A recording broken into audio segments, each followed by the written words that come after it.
the Cincinnati Bengals. The Raiders a game out of first place in the AFC West. The Bengals a game out in the Central Division. A cold afternoon in the Queen City. Game time temperature right at freezing 32 degrees. Hello, everyone, and welcome to Cincinnati. Tom Hammond and Bob Trumpy. You know, Trump, we ought to switch places today because it seems like that's what these two teams have done, some serious role reversal. The Bengals like to throw it down the field. The Raiders, under new coach Mike White, now the controlled passing team. Jeff Hostetler, the Raiders quarterback, is healthy, will start, and he's spreading the ball around these days. And he likes it. Jeff Hostetler is a guy that got to keep healthy. He was banged around so much the last 2 years, sacked 50 times in '93, 42 times last year. He is now in control of the offense. Helps with the game plan, suggests things on the sideline. The net result is this is an offense of the 90s. It used to be an offense of the 60s. Well, Jeff Blake likes that 60s offense to throw it down the field. But against this Raider defense, that might not be the best idea. No, that's not a good idea at all. This is a great pass rush defense. Yes, the Bengals like to get the ball down the field. But if you want to keep Jeff Blake for the rest of this season, somehow you have to protect him. My suggestion to Jeff Blake today, you see that first guy, throw it to him. If he's not open, throw it out of bounds. All right, so the Raiders have won the toss and will be receiving. And Lee Johnson set to kick it off for Cincinnati. Napoleon Kaufman and Rocket Ismail, the deep men for the Raiders.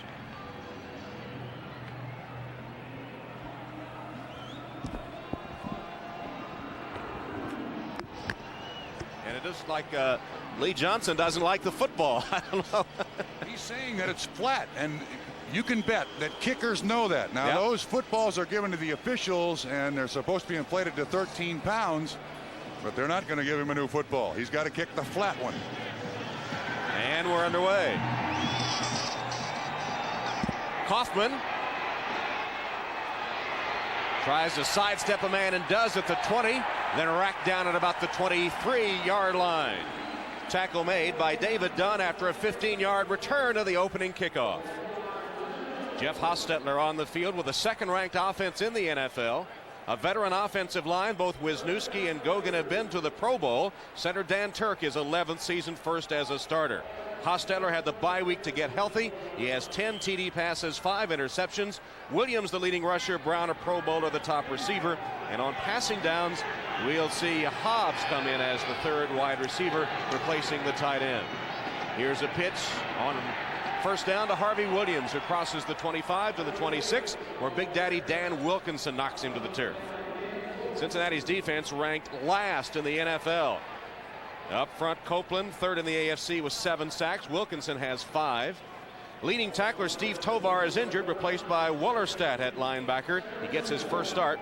The secondary has been toasted with regularity. Sawyer starting for Rod Jones today. Jones will come in as the nickelback. 4 wide receiver formation for the Raiders. Hostetler sacked at the 20 by James Francis, the linebacker. Nobody touched him. Francis, when he began his career, was a big pass rusher for the Bengals. They put him back in coverage, but this one, he just goes right by the offensive tackle. There's no design to block him, so he's right in on Hostetler. First sack of the day goes to Cincinnati. And the crowd getting into it. Francis with a sack. 27th for the Bengals this season. Nickel defense on for Cincinnati.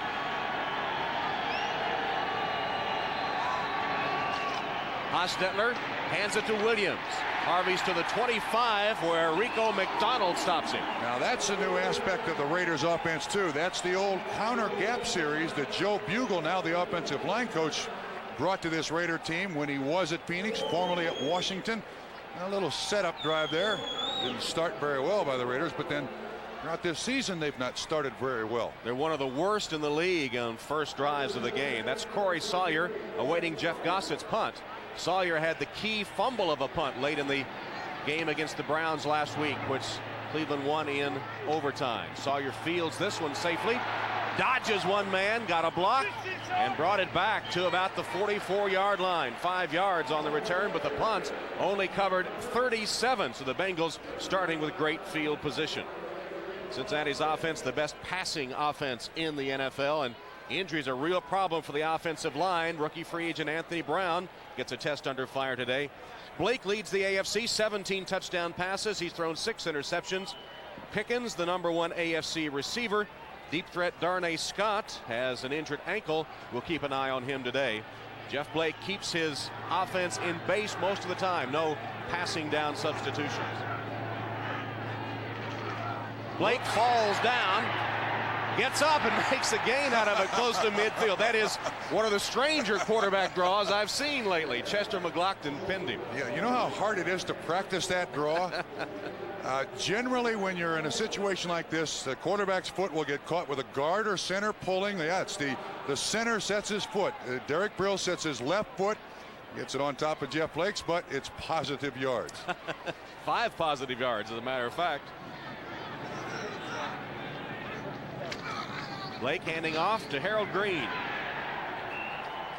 And Green stopped for no gain. Rob Fredrickson made the tackle. Oakland's defense will line up this way, and you'd be hard pressed to name a better defensive line than that one. All but Smith have been to the Pro Bowl. Outside linebacker Mike Jones, a former running back, leading tackler for the Raiders. And there we see it. And a good secondary too. McDaniel and Lewis, Pro Bowl corners. #2 tackler Eddie Anderson out. Joe King starting at free safety today. Blake is sacked.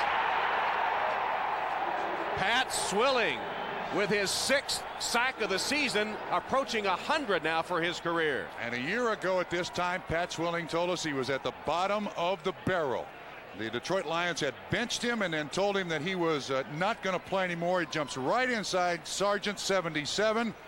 This guy is extraordinary. And he was there as fast as Blake was there to set up. That's how good this pass rush is. Swilling 5 times to the Pro Bowl, his best years with the New Orleans Saints. Lee Johnson, who leads the league in net punting yardage, 40.9, sends it toward Tim Brown. And a high booming kick, which will sail out of bounds somewhere around the 10-yard line. They'll mark the angle, and they're going to spot it about the 15-yard line. Johnson didn't think he got a very good spot, but they pin the Raiders deep. Each team a sack to open the game. And it's 0-0 early in the first. The NFL on NBC. Both teams went 3 and out on their first possession. Hostetler and the Raiders pinned back at the 15-yard line after Lee Johnson's 43-yard boot. Interesting to hear Jeff talk last night that if they hadn't made some change in philosophy, he was going to force the Raiders' hand, going to do something. Wasn't going to retire, but he's going to make him trade him or do something. That's what he said, force the issue. We quizzed him on what that would be, and he sort of smiled and said, I don't know, there'd be ways, but I couldn't stand another year of that punishment. Swings the pass complete to Derek Fenner, the former Bengal, close to the 20-yard line. Give him about 4 or 5. James Francis pulled him down. Now this is a small point. On the sideline, Don Mosbar, center, still recovering from an eye injury when he was gouged in the eye. It's his left eye. He wears sunglasses. And one of the most durable offensive linemen in the league. As an offensive tackle in college, the Raiders converted him to a center, replaced by Dan Turk. You said it in the lineup. Waited 11 years for his first start at center. Was primarily a long snapper, though. He said he came to camp every year thinking he could compete for the starting job, just now getting the call. Here's Harvey Williams. He's just short of the first down by about a yard. James Francis, his 2nd consecutive stop. We mentioned that both of these teams have trouble in their opening drives, and for the Los Angeles Raiders, look at that, 9 possessions, no touchdowns. Bengals only 1 with just a field goal. These teams, is it safe to say, start slowly? Yes, they do. Mike White's team trying to get a first down. They send 2 tight ends. It's 3rd and less than a yard. And they give to tailback Harvey Williams, and he is short. James Francis again makes the tackle, but there is a penalty marker. Williams tried to get airborne, and the Bengals would not allow it. Here's Red Cashin. Before the snap, full start, number 78 on the offense. 5 yards, still 3rd down. That could actually work in the Raiders' favor. They'll get another chance. I agree with you. Skrepenak, the offensive tackle, near side. Yes, he is quick off the ball. And Red Cashin and his crew catch it. Notice there the Raiders had an extra offensive lineman there playing tight end. So But I agree with you. 3rd down and 6. There's a lot more plays available to you. And it looked like Williams had been stopped, so the penalty could work in the Raiders' favor. Let's see. You see the offensive lineman pointing, the Joe Bugle technique, pointing who they're going to block. 4 wide receiver formation. Hostetler, quick drop. He hits Tim Brown. And that'll be a Raider first down to the 36-yard line. Roger Jones victimized for 18 yards. Yeah, victimized. That's a phrase used a lot with his Bengal defensive backfield. Tim Brown, one of the best receivers in the league, and has learned what you have to do to become a premier receiver, and that is accelerate out of the break. They're a little square in pattern, single coverage, separates from Jones, makes the catch. So the penalty does work in Oakland's favor. And they have a first down at the 36-yard line.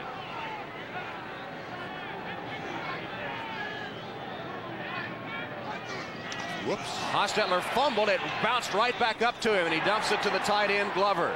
Andrew Glover is close to another first down. Going to be about a yard short at the 45. Roger Jones, the tackle. See, this is the new philosophy of the Raiders.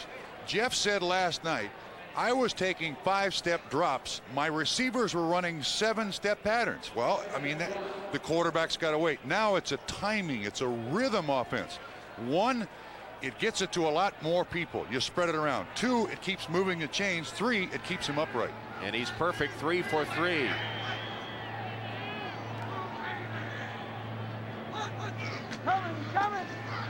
Williams on the counter play, ditching a couple of would-be tacklers, and upended in Bengal territory at about the 43-yard line by Darrell Williams. 13-yard run for Harvey Williams. Excellent blocking up front by this offensive line of the Raiders. Very good. And Harvey Williams showed great patience there. Watch the way they wait for everybody to get out. You see Wisniewski pulling, Perry pulling, good blocking. Williams waits just for that key block, then gets upfield. This kid's turned out to be a heck of a running back for the Raiders. After Kansas City had more or less given up on him. First down. Williams again. Made another nice cut. He's done to the 35-yard line. Brett Wallerstedt gets his first tackle of the day. I think if you look at the Raiders offense, the first thing that comes to mind is it's a much more patient offense. In previous seasons, there were just so many plays they could go before they go with the bomb. And there's the brain trust. Joe Bugle on the left, Mike White in the center. They're the ones who have installed this new system. Bugle actually was hired before White. Yeah, isn't that something? A good acquisition. I'm sure Mike White was very happy about that. Fake it to Williams. Hostetler throws it short of Tim Brown and incomplete.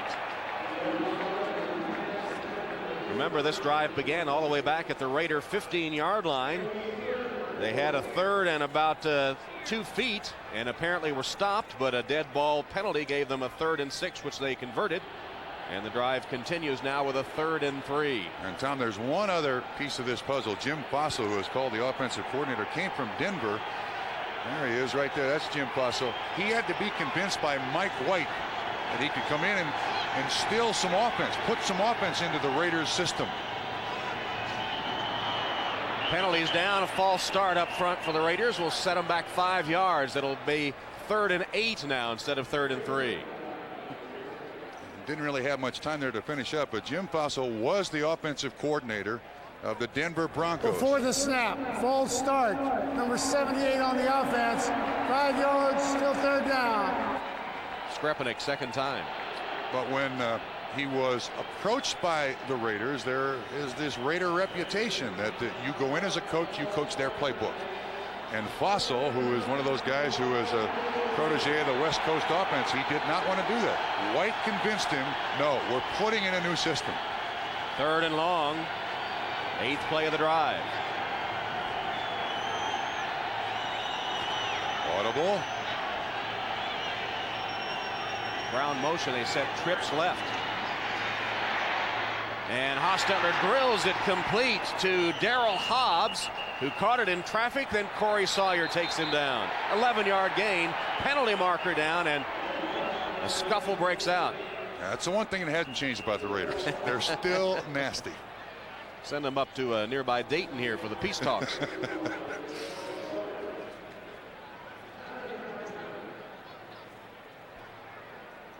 Personal foul which way? Raiders.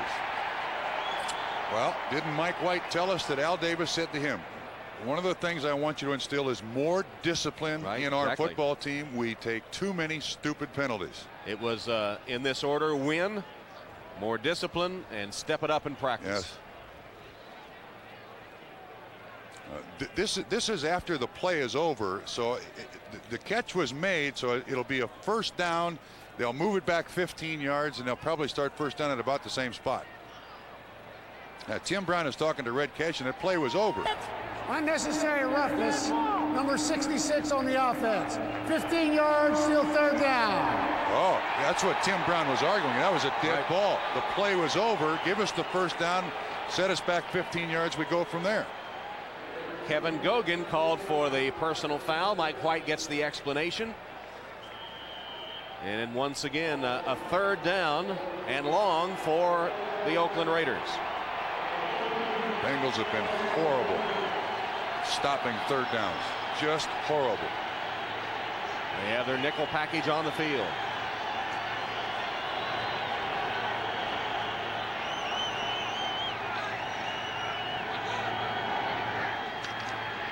Hostetler got away once, twice. He'll run with it and be chased out of bounds at the 40-yard line. James Francis took him out. Good pass coverage by the Bengals that time. The receivers were covered. Hostetler had to run as best he could, and it brings up a punting situation as the Bengals roar on third down for a change. They did get some pressure on him, ran a little stunt. Looked like they had a linebacker, McDonald, around the corner, flushed Hostetler from the pocket. Hostetler's a tough guy. He was recruited to Penn State as a linebacker, so he can take some hits. Gossett will punt. Sawyer and Bieniemy, twin safeties. Fair catch called for by Sawyer, and he hangs on at about the 12 or 13 yard line. 27-yard punt by Gossett. We're still scoreless in the first. From Riverfront Stadium, Jeff Blake and the Bengals involved in a scoreless first quarter with the Oakland Raiders. Oakland just had the ball almost 5.5 minutes and came up empty. Cincinnati begins from its own 13. First down run by Harold Green, and a good one. Green is across the 20 to the 22-yard line. Chester McLaughlin the tackle. Well, there is a game going on in Cleveland today. We might have forgotten about that. Greg Gumbel, what's going on? Well, Tom, our Cleveland viewers will be interested to know that all the talk of a possible move hasn't bothered the Browns on their opening drive. Eric Zaire, 4-yard touchdown pass to Andre Rison. And in the first quarter with the extra point, Cleveland leads the Oilers 7-0. Tom? All right, Greg. And Trump, you saw the rookie Zaire last week. He's going to be a good one. Yes, he is. Jeff Blake somehow got away to get an extra couple of yards from the grasp of Chester McLaughlin, but could not get the pass away. Good coverage downfield. A follow-up on the Cleveland Browns and Eric Zaire. Andre Rison got well against this Bengals defense. Chester McLaughlin gets off the ground to make this sack. 91. You see, he was down on the ground. Jeff Blake, not a big kid, but he breaks the tackle or runs through the tackle of Chester McLaughlin, a Pro Bowl player, 320 pounds. He is a tough, nasty dude. And Jerry Ball at 3 1/4 right next door. 3 wide receiver formation, quick drop and a strike by Blake to Pickens. Now they say no catch, incomplete, that he trapped it. That's a great matchup all day. Pickens, one of the new, young, great receivers in this league. Albert Lewis always has been considered one of the great bump and run, single coverage defensive backs in the game, and Pickens is looking at the big screen up here to see if in fact it was no catch. He didn't seem to complain much. Again, just the quick slant. Does he hang on to it? Well, I think he does. He doesn't catch it cleanly, but I don't know that it ever hit the ground. Right. Well, Lee Johnson will punt to that man, Tim Brown. Brown from the 39. Nowhere to go, hemmed in and taken down by special teams coverage of the Bengals after a 42-yard punt, only 4 on the return. Wallerstedt the tackle. We're scoreless, the NFL on NBC. Dan Turk leads the Raider offensive line to the line of scrimmage. First down at their own 43, scoreless in the first quarter. Harvey Williams found a seam, takes it to midfield. Tripped up by James Francis. Dan Turk opening the way, a man who has spent his whole life waiting for a chance to play. He's number 67. You see him opening the way here. A big block there on Rucker. A good combination. The thing that helps him when Mosbar got hurt, he's got two all-pro guards playing next to him. Gogan on one side, Wisniewski on the other. But this guy is loving every minute out here as a starter. Every single minute. A big smile on his face. Hostetler under pressure, threw it away. Best he could do with James Francis in his face again. Tom, that was the same formation, and there's no one there to block James Francis. And again, there is no contact. He is right in the face. There is always a hot receiver. Tight end releases. No one comes out. Hostetler sees him. Wow. They got to fix that, and now it's up to Jeff Hostetler to fix that. He's the guy who is calling the plays. We got to fix that formation somehow with motion to get Francis away from the line of scrimmage so he doesn't come in there untouched. 3rd and 3 for Oakland. Williams diving ahead for the first down. He's to the Bengal 43-yard line, covered by Roger Jones. First down, Oakland. Harvey Williams now has carried 7 times for 46 yards. And again, Dan Turk in there blocking. Turk grew up in Wisconsin, as you see Joe Bugle, his offensive line coach. And his parents were divorced. His mom moved to California. So Dan and his brother lived in a Milwaukee apartment by themselves in high school. And as he was a senior, contacted by recruiters, he didn't really understand the scholarship process. And they kept asking him where he would go to school. He said, I can't afford to go to school. We'll finish the story in a moment. Harvey Williams banging ahead for another good game. And finally, a recruiter from Drake dropped by the apartment. They had no phone, so no one could call. And he said, Dan, have you decided where you're going to play football in college yet? He said, I just can't afford to go. And he said, no, we pay. So he went to Drake for 2 years, got a little smarter, decided he wanted to go back and play for Wisconsin. He'd always dreamed of that. Walked on at Wisconsin, getting a job to pay his way for that first year, then got a scholarship, beat out a man who had been named All-State ahead of him in high school for the starting center job, and now has waited 11 years for his start in the NFL. End around, the Rocket Ishmael turns the corner, but only gets short yardage before McDonald and Sawyer take him down. Tom, you told all that about Dan Turk. That's just his college career. There's more. He's drafted by the Steelers in the 4th round, goes there, breaks his wrist. Next summer, walks into Chuck Noll and says, I'm better than Mike Webster. Could be starting. Leaves. And Chuck Noll sends him to Tampa the next day. He suffers a 1-15 season. He's always been a great snapper. So he works on his center skills, but all he's ever been considered is a snapper. When Mosbar gets hurt, this guy is in heaven. Finally, 11 years later, I start. Talk about paying your dues. Napoleon Kaufman in at running back. Hostetler, first down pass. Wobbly, but complete to Kerry Cash. And the tight end is to the 23 of the Bengals, hit by Sawyer and Jones. Roger Jones. And there's another look at the new system. He has an outlet receiver. It used to be with the Raiders, there were an awful lot of 2-man patterns. Now, you see Hostetler looking down the field, not open, look like Tim Brown and Rocket Ismail both there. It goes to the outlet. He doesn't have to stand there and take the punishment. You throw it short, let the guys run, pick up a first down. Now that's a 90s style offense. And Cash is the 5th different receiver Hostetler has hit on that 5 of 7 performance. Pitch the ball back. Harvey Williams. No, it's Kaufman, Napoleon Kaufman, to the 7-yard line. And this guy has got another gear, this Kaufman kid. Sprint champion coming out of California, went to the University of Washington. And again, up front, you got to give credit to any run like that to the offensive line. Watch 67, Dan Turk pulling, gets a block on Wallerstead, the middle linebacker. He's replacing Steve Tovar, this defense's best player. Boy, did you see Kaufman just blow by the block of Turk also? Great acceleration. Oakland's rushed 11 times for 72 yards. Kaufman out, Williams is back. And this is Harvey Williams. Stopped at about the 2-yard line. Burrowing there with James Francis, who's having a big first quarter for the Bengals, making the tackle. But you know what? This Raider offensive line pushing 2 very big guys around up front. Wilkinson 99 and also Rucker 95. The center and the 2 guards, Wisniewski, along with Turk and Gogan, doing a great job of just pushing them right off the football. Look at that. And Turk just eats up the middle linebacker. Closing seconds of the first quarter as Harvey Williams squirts into the end zone. Raiders made it look easy as they go on the ground. Harvey Williams from 3 yards out for the score. And the dance. Last week, the Cleveland Browns rushed for 179 yards, 5.1 a rush. I don't think Harvey's touched here. Does anybody make contact with him? Well, there is a little contact by Darrell Williams, but not much. Raider offensive line, the key to that scoring series for Oakland. And Jeff Jager is on to attempt the point after. Boots it up and through. Raiders cover 57 yards in 9 plays, 46 of the yards on the ground to take a 7-0 lead.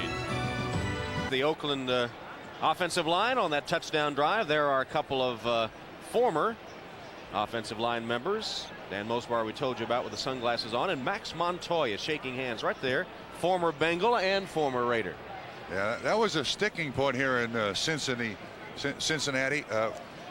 Max had told Cincinnati he would stay here. Then Al Davis offered him a lot of money and he left. But that began the beginning of the end for a great offensive line here in Cincinnati when Max went to Los Angeles. Jager's kick taken by Eric Bieniemy, fumbles it, and it'll go into the end zone. That's a muff, just a touchback. Yeah, so the touchback. Dan Mosbar, of course, hoping that he is not forever a former Raider lineman, hoping to come back from the eye injury.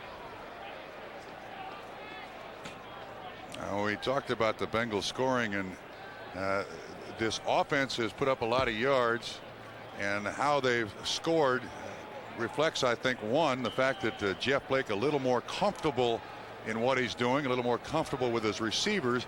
And remember, too, this is just Jeff Blake's 18th NFL start. So this is a very, very young offense. They've managed, though, on 2 series, only 6 yards today. Still looking for their initial first down with 12 seconds left in the first quarter. Harold Green, short gain, 3 yards perhaps, with Jerry Ball the tackle. Tom, I think Bengals offense here in this first quarter been very tentative, being careful. I don't blame them. They've been a little too careful, perhaps. They've gotten nothing at all, and Oakland ends the first on top. Passing game, but going in reverse today. Cincinnati minus 10 yards passing. Blake 0 for 1, sacked twice. This is a tough game plan day for an offensive coordinator. Against this defense, he can make it's good enough to make you look flat foolish, Tom. Actually, second down here, 2nd down and 6. Draw play. Harold Green be about 2 yards short of the first down. Rob Fredrickson made the tackle with help from Mike Jones. Now that's one thing that teams offensively try to do to this defense. The 2 defensive tackles, Chester McLaughlin 91, Jerry Ball 93, really get off on the ball. And what you can do is you can trap them or you can draw them because they're so aggressive across the line of scrimmage. The draw has worked in a lot of instances against these 2 defensive tackles. 3rd and 2. Another draw handoff, and the Raiders ready for this one. Harold Green stopped in his tracks by big Jerry Ball. Greg Biekert also there, but when you try to run up against this defensive line more than once, something's going to happen. You see the blitz that kind of alters the route of the running back. Harold Green, Jerry Ball right there after being double teamed, getting through the block, makes the tackle. So for the 3rd time in the game, Cincinnati is 3 and out.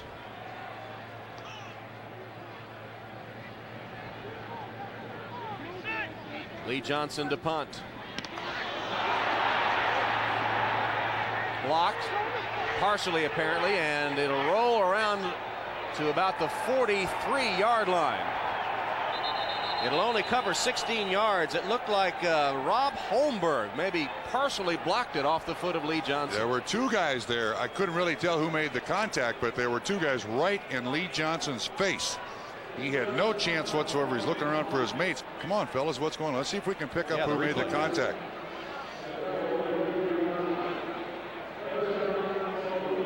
And I think you call it is 57. It is Holmberg. So Holmberg got a piece of it, and the Raiders once again threatening. They start at the Bengal 43-yard line, already leading 7-0. Holmberg, 57, who blocked the punt. Hostetler on first down, swings it complete to Harvey Williams. Williams with a cutback move, another move, and he's down close to the first down. Gain of 10 before Roger Jones is able to trip him up. Beautifully done. What is that? That's a completion of a yard, ends up being an 11-yard gain, something like that. I mean, the Raiders have always chosen in the past to get the ball way down the field, but if you throw it short, make the guy run, well, it is just over 10 yards. Another aspect of this new Raider offense. 6 different receiver that Jeff Hostetler has found here in the first half. Actually, it was about a foot short of the first down.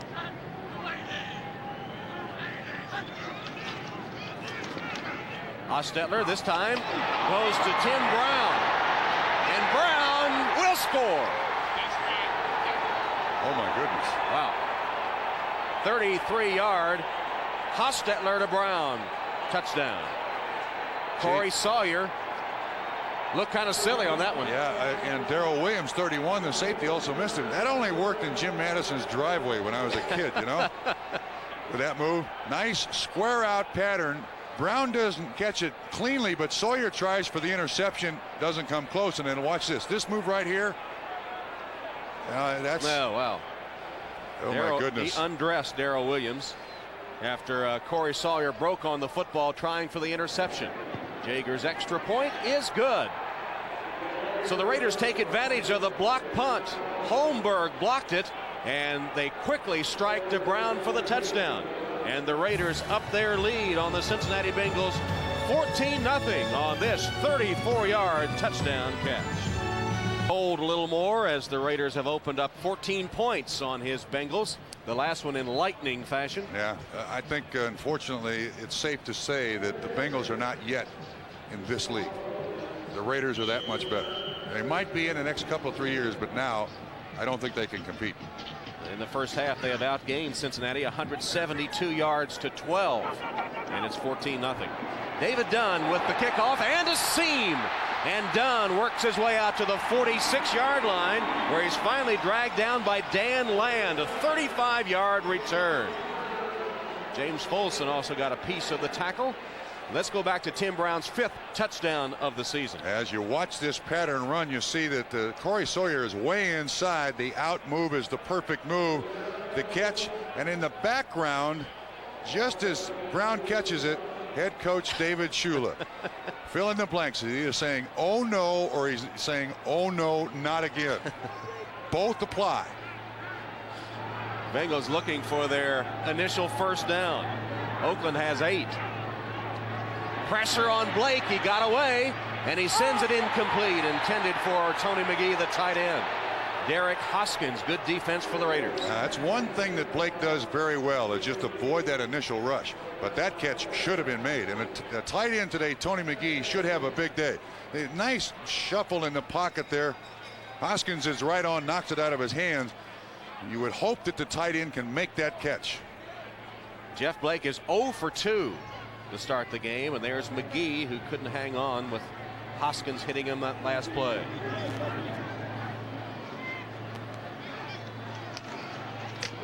Blake down the sideline for Pickens, and a flag. Albert Lewis on Carl Pickens. The two men who race quarter horses galloping down the sideline, and the interference call upcoming. You see the Bengals do this a lot. Pickens catches it, or they get the flag. Pass interference defense. Albert Lewis could not get his head around, look at the ball. He is complaining. Pass interference, number 29 on the defense. First down. Lewis complains, but there is no question that he's not really looking back at the ball. The contact has already been made. That's an easy call. Very easy. It amounts to 23 yards on the penalty, and the Bengals get their first down. This is a pattern they call the step and go. And you hope for bump and run coverage. Albert Lewis, being the veteran that he is, tries to initiate the contact, get his head around, but the officials didn't buy it. Ball at the Raider 31-yard line. Cincinnati trailing 14-0. Blake completes this pass to McGee. And McGee bumped out of bounds at the 25 by Beekert and Jones. Tight end against this defense should have good days, and you can see that Tony McGee is having an excellent year yardage-wise. He has had some drops, but he's a good sure-handed receiver, a decent blocker, and against a defense like this, the Raiders have a good pass rush, bump and run in the corners. There is room for the tight end to maneuver down there amongst the linebackers. He got 6 on that completion.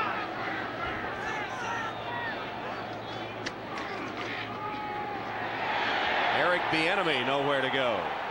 Wrestled down by Anthony Smith. And Tom, let me make this observation. When you watch the Raiders on tape, I don't think there's a team in the league whose defensive linemen make more tackles.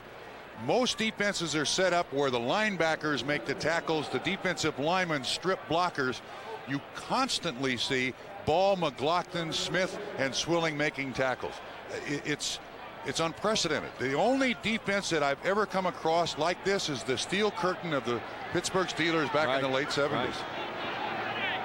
Bengals have a 3 wide receiver formation on 3rd down and long. Blake, short drop, pass for Scott, and over his head and behind him. Joe King defending on the play, and Darnay Scott really didn't have much of a chance to catch that. That would have been an awful tough catch. And again, the Raiders have set the clock now in Jeff Blake's head. 1,001, 1,002. I better get rid of it, and he does. And Darnay Scott, one of his favorite targets. This would have been an all-pro catch if he can somehow bring that one in. Dave Shula saying Pickens has arrived among the elite among receivers, and Darnay Scott's on the verge. Doug Pelfrey on to attempt a Cincinnati field goal. 45-yard attempt. And it just got there. So Dave Shula finally gets some points as Doug Pelfrey connects on the field goal off the hold by Lee Johnson.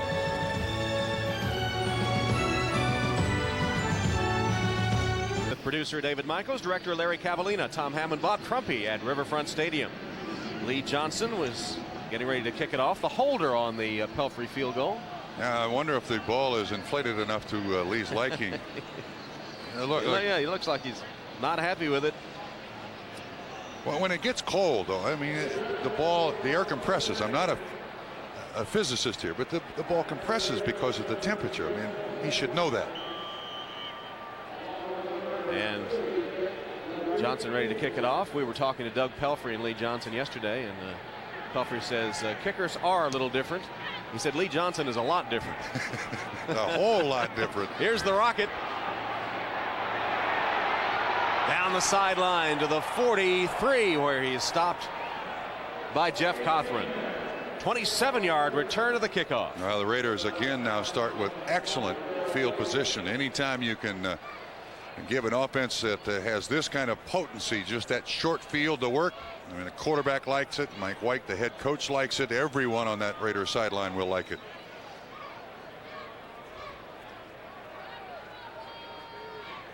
They'll spot the ball just short of the Raider 45. First down, 14-3, Raiders leading. Second quarter, 10:54 remaining. Hostetler coming back off the injury against Denver, and the bye week has hit 7 of 9 for 95 yards and the touchdown to Tim Brown.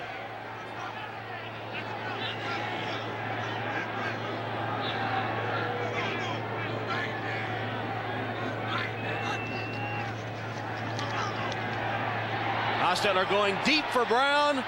Can't hold on. Hit him in the hands. Williams and Sawyer defending, but that was a catchable pass. Yes, it was. That was very well thrown by Hostetler. I'm surprised the flag was not thrown on Corey Sawyer. He reaches out and grabs Tim Brown as it goes by. Hostetler does a great job here looking away and then back to Tim Brown. Normally Tim Brown will make this catch. Right there in the hands. It's tough because it comes right over his head. But Tim Brown is one of the best receivers there is in the league. Hostetler thought he had one there. Instead, it's 2nd and 10. Handoff. Derek Fenner getting a rare opportunity to rush the football, stopped by his former teammate Keith Rucker. Fenner is the 4th leading rusher for the Raiders. That was his 25th carry of the season. Amazing thing too, when Derek Fenner was here, he was considered a real bad dude, real bad, and the Raiders were happy to get him. He had some time in Seattle. He's contributed a lot for the Raiders. 3rd and 7. Raiders trying to attack the Cincinnati defense that's had trouble on 3rd downs. And this will be a completion. James Jett. No, it's Harvey Williams. Harvey Williams, 22. I thought that one of the Bengals was offside, but I didn't see a flag. Is there one down, Trump? No, it looked like, I agree with you, it looked like Todd Kelly was offside. Here he is right here. Let's see if he is. Well, he doesn't get into the neutral zone as a ball is snapped, but they're going to rule that Harvey Williams' knee touched the ground back before he converted the 3rd down into a 1st down. Again, the outlet receiver, the back out of the backfield. Nice catch, James Francis. Knee goes down, contact on him. They rule him down there. And it'll be about a yard short of the 1st down.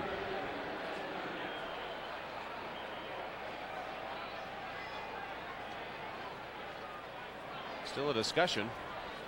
Red Cashin. They're going to measure it. Yeah.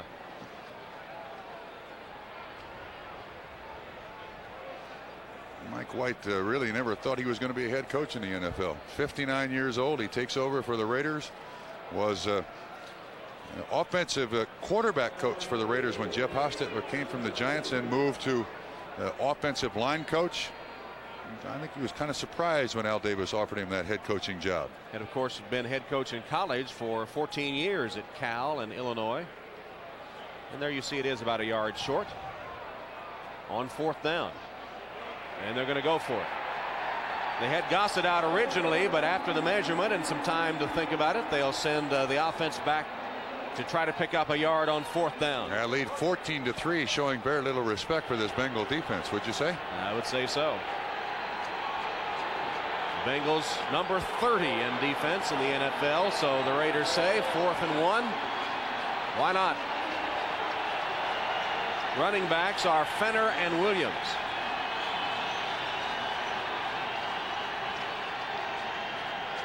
Cash and Glover, 2 tight ends.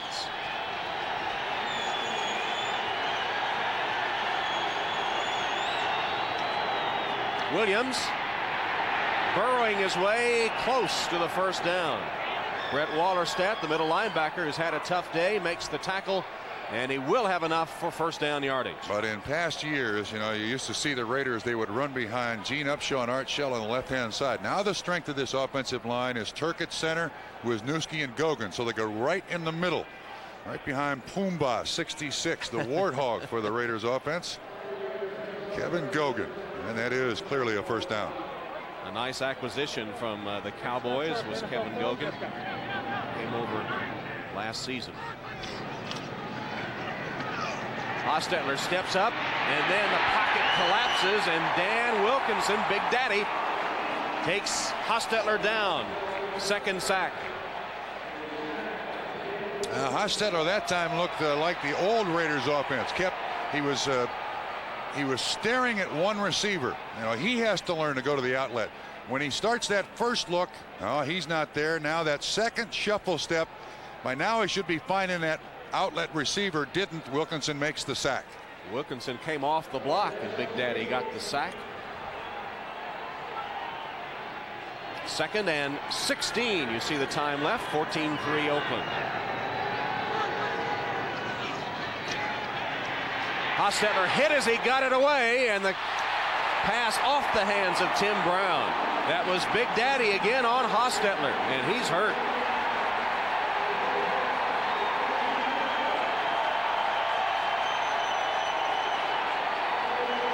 Well, the last 2 plays had been the kind of pass rush the Bengals expected from Big Daddy Dan Wilkinson, and of course Jeff Hostetler, that blow to the larynx against the Broncos made him lose his voice, made it tough to swallow. Vince Evans was the man that replaced him after he was injured, and Evans warming up now. Wilkinson is over here on the left. Let's see who he gets by. He's on Gogan. Gets around Gogan. Oh, and just slams him to the turf. Those hurt the worst. Oh, man.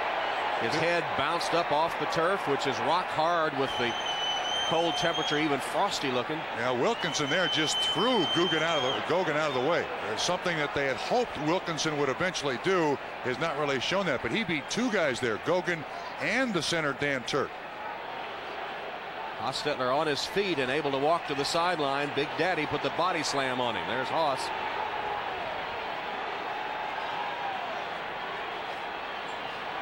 He looks all right, moving around and kind of shaking his left hand there a little bit. Take inventory, make sure everything's coming out of the same spot. You know, all the joints are connected, and then let's start with the fingers. So the ageless one, 40-year-old Vince Evans, is on to replace him. One of the best relief pitchers in the game, it turns out, at least for the Raiders' way of thinking.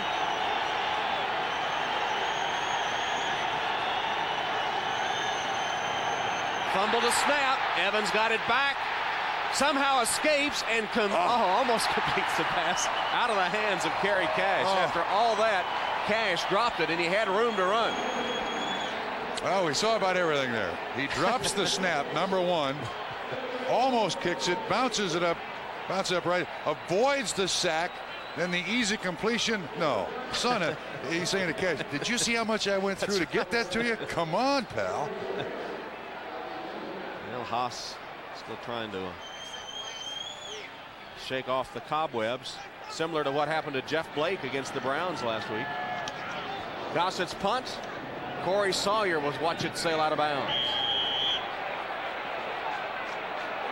See where they line the angle up on this one.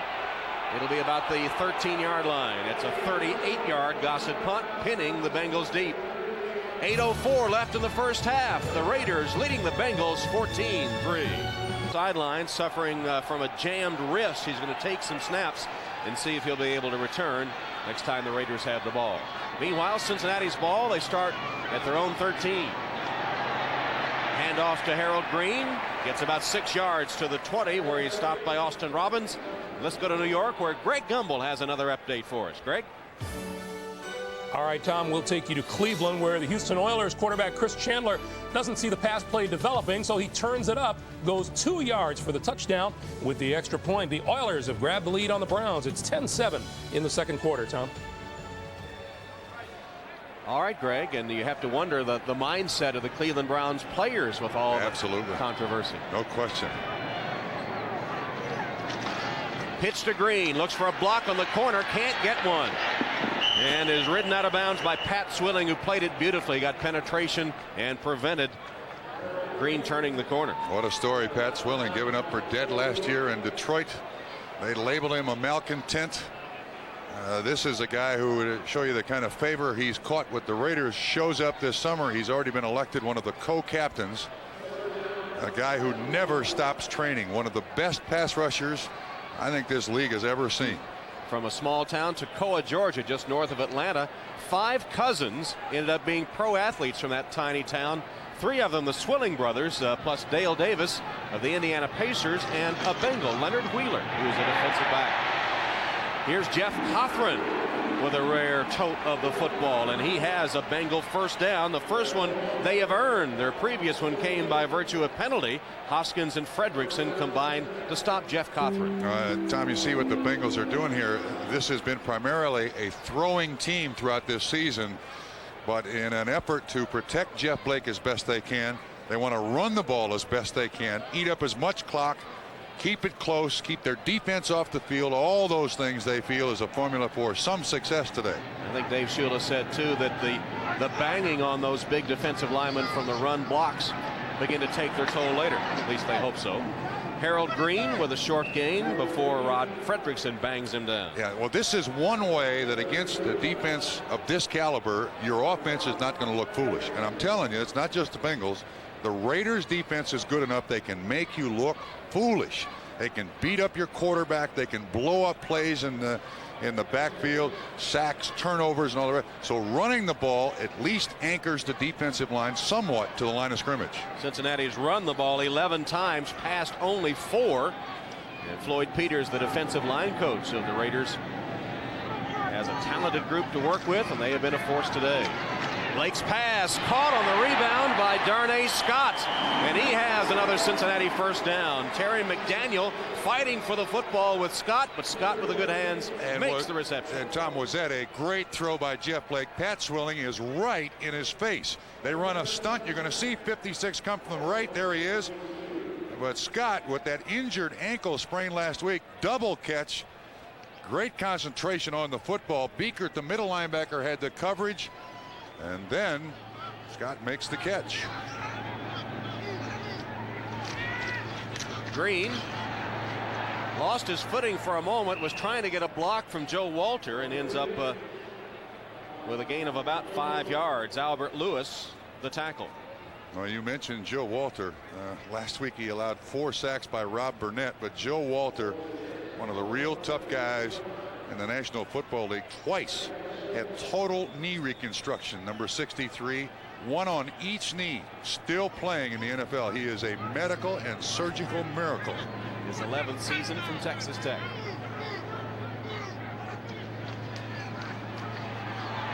Blake whips it down the sideline. Scott has it intercepted by Terry McDaniel. Scott was the intended receiver, but the pass was thrown so far downfield that McDaniel got it. There is a penalty marker down, as you saw Blake taken to the turf. It's against Cincinnati, though, so the interception by McDaniel will stand. Holding number 77 on the offense. That penalty is declined. First down. That's a timeout. That's all on Chester McLaughlin. Right in Jeff Blake's face. He couldn't follow through. McDaniel's first interception of 1995. Returned for Oakland after jamming his left wrist. Took a couple of snaps. He's okay. Oakland getting the ball after Terry McDaniel's 3rd interception of the season. Here's Harvey Williams keeping it on the ground for 3 yards or so. Brent Wallerstedt, the tackle, Cincinnati. Williams, when he was with Kansas City, drafted out of LSU, 1st-round pick. Marty Schottenheimer wanted him at 230 pounds because that was right at the end where they had Barry Word and they had Christian Okoye. He wanted big backs. And he goes to the Raiders. They get him down to 210. Harvey's a lot faster, a lot quicker, and a lot more productive. Came over last year as a free agent and was the leading rusher for the Raiders. 983 yards. And here he is again. Harvey Williams will be short of the first down by a couple of yards. Dan Wilkinson on the stop. Stay tuned for the second game of our doubleheader coming up. Most of you will see Eric Kramer and the Bears, the surprising Chicago Bears, hosting the Pittsburgh Steelers. A surprise, I guess, in the other direction.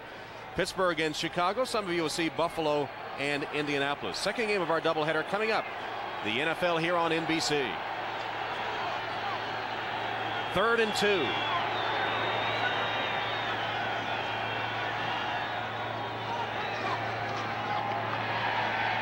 Hostetler's pass incomplete. Oh, right through the hands of James Francis. James Francis had a chance for the interception. Roger Jones was there too, but it'll bring up a 4th down. I don't know how he missed it. Ismail was the intended receiver, I believe. Watch the right-hand side. Here's Francis. And watch this ball. He's looking at the receiver. I don't know how he didn't make that catch. An opportunity for Francis and the Bengals defense to get the offense some good field position. Instead, Jeff Gossett is on to punt for the 4th time in the first half. Corey Sawyer awaits it at about his 45. Pressure on Gossett, who got it away in great fashion. Sawyer backpedals 10 yards. Got a block on the sideline and then ducks out of bounds at about the 40. A 9-yard return of a 48-yard Gossett punt. Carl Kidd ensuring that Sawyer went out of bounds. Here in action as well as a host of other skating stars. Darnay Scott has Another one sailed over his head into the arms of Terry McDaniel. Blake twice has done that, and here's McDaniel trying to get some room on the return, and finally is taken down by Carl Pickens. Well, that's his last 2 passes go to Terry McDaniel. He's the leading Bengals receiver so far. Blake Goodness. has hit McDaniel twice. That's a nice catch, I might add, too. Was a receiver at Tennessee before they converted him to a defensive back. Always had great hands. Again, pressure on Blake. He throws it early, intended for Darnay Scott. McDaniel makes the interception. Raiders ball once again. And see, this is what I think the Bengals were trying to avoid. Right. Just a bunch of turnovers.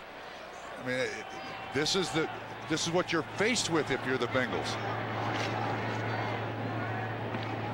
Napoleon Kaufman got 3 yards and a face mask penalty.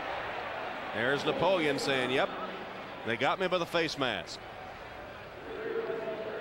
Napoleon Kaufman the third, by the way, said his mother said she had no say in that name. Dad was a professional bodybuilder, so he's lifted weights since he was a freshman in high school.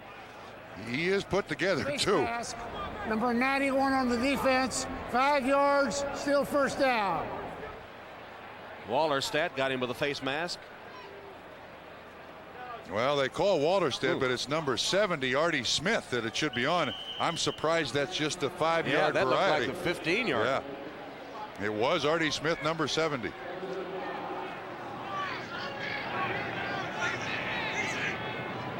First and 5 for Oakland at the 48. And Kaufman bursting to the clear. Down to the 33-yard line, and another penalty marker on the play. It's back up at the line of scrimmage. That's a 14-yard run by Kaufman that will be called back by a holding. Man, he got through that hole in a hurry, didn't he? Woo.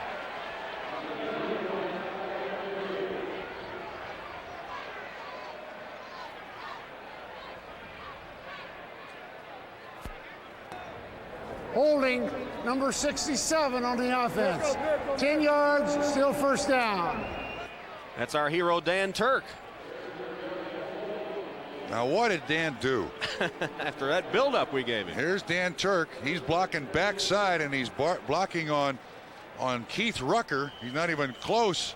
Oh, it looks like he may have. They pulled him right down on the ground. That's what happened. Just body slammed him right down on top of him. I knew Dan wouldn't really do that. Not on purpose. There's the penalty situation as we come to the 2-minute warning. From Riverfront Stadium in Cincinnati, the Raiders 14 and the Bengals 3. Left in the first half, 14-3 Oakland leading Cincinnati. Got our new jackets on and everything today. You're looking pretty sharp. Thank you. I think I should grow sideburns over when I wear this leather jacket. You know, we ran a promo for that ice skating. I would love to see you do a triple toe. Thank you very much. Have you ever had ice skates on? It would be fatal. No, I can't even walk. I can't even walk across it to do the work. People would pay money to see me in ice skates. I guarantee you that. It would be comical. Tim Brown, the intended receiver. Haas's Pat came up short, and we'll zip him to New York, where Greg Gumbel has another update. All right, Tom, from the Meadowlands, Curtis Martin has more touchdowns in the NFL than any other rookie now. That's his 6th from 2 yards out. The New England Patriots lead the Jets 10-0 at the 2-minute warning in the Meadowlands, Tom. All right, Greg, two teams trying to ease a bit of frustration they've experienced this season. There's Glover receiving the pass from Haas and then thrown back by James Francis and others. James Francis came out here ready to play today. He's had a big first half. Yeah, played well. Sometimes James Francis is a dominant player on the field. Sometimes there are days when he just disappears. But he's now, in general, lined up on the tight end. Drops a little more in coverage, a lot less of a pass rush. Hurry-up offense for the Raiders.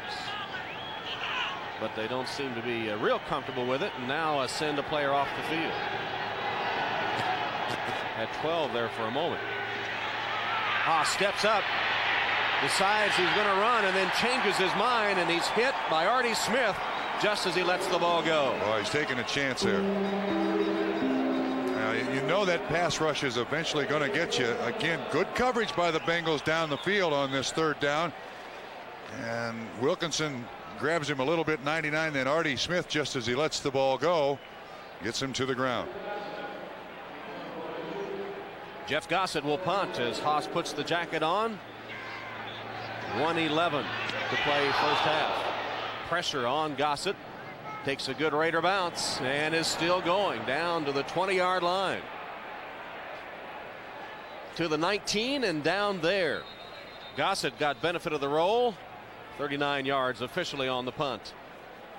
Stay with us. The intermission now coming up shortly. Of a pass interference penalty, and Blake's last 2 passes have been intercepted by Terry McDaniel. Do you air it out deep here? I don't think so. I think you want to try to keep the confidence of your team up. I think that would be a mistake. Blake threw it behind Pickens. Blake is having one of the poorest first halves I've seen him. Oakland defense playing without starting safety Eddie Anderson. Screen pass complete to Bieniemy. Eric Bieniemy dodging and twisting for a first down to the 35-yard line. 40 bounds and save seconds. Well, they are linked both to Los Angeles and Oakland. They still practice in Los Angeles. Blake's pass, a swing pass complete to Bieniemy on the other side, and he gets 9 or 10 yards, taken out of bounds by Albert Lewis. As a matter of fact, Jeff Blake. Watch out. That looks like a live football. And the Bengals, well, they had it for a moment, still fighting for it. I've seen no signal from Oakland's any football. official. Oakland's football. Pat Swilling, the man that knocked the ball loose. And Chester McLaughlin finally down at the bottom of the stack, wrestled the ball free. And Jeff Blake is saying. Hostetler drills it complete to Tim Brown. Ridden down at the 24-yard line. Timeout Oakland, stopping the clock. Haas. Short drop, one pump, looks the other way and throws the ball away. There's the experience. Possessions. Oakland trying to convert this one into points. Nearly intercepted by Andre Collins, tight end.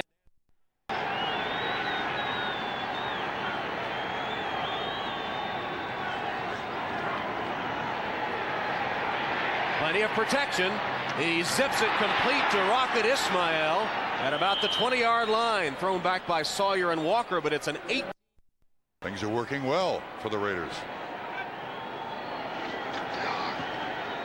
Kick is up, and it's good. So a 37-yard field goal by Jeff Jager adds to the lead. Pat Swilling forced the fumble that resulted in 3 points for the Raiders. And at halftime, well, there's a fight now down around the 20-yard line as the teams prepare to go to the locker room.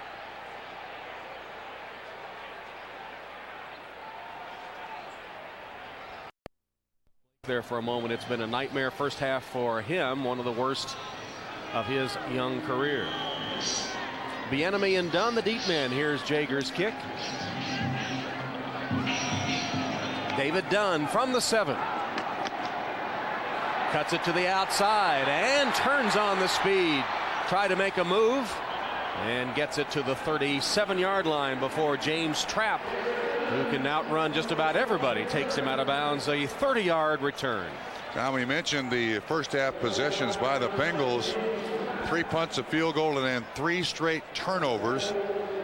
This is generally a pretty potent offense, but you can read headlines, stories, and watch tape, and a team can just send a chill down your spine. And the coach's choice to be very conservative here by the Bengals, certainly in the first half. Bruce Coslet, the offensive coordinator, it's not a choice I disagree with, because I'm telling you, this Raider team can just eat you alive if you let them. Well, we'll see the offensive approach to the second half here. First down run by Harold Green. And Harold Green is to the 45. Tripped up by Derek Hoskins there. Let's see. It'll be close to the first down. A gain of about 9. Same approach. That's the way the Bengals started. If you just came home from the beach. The beach. That's the way they started. This is billed as a down the field passing offense, but they've run the ball and thrown rather conservatively. I hope you're talking about the California beach, sure, and not beach. the Ohio River beach. No. Blake slipped a little bit as he rolled out, and then he fires a strike to Darnay Scott. That one gains 12 yards. And another Bengal first down. Decent protection here for Jeff Blake. Again on the roll to avoid the rush. Now moving the pocket to give him a little more chance. 31 King almost gets up there to knock the ball away, but the completion is made for the first down. And maybe a confidence builder for Scott and Blake.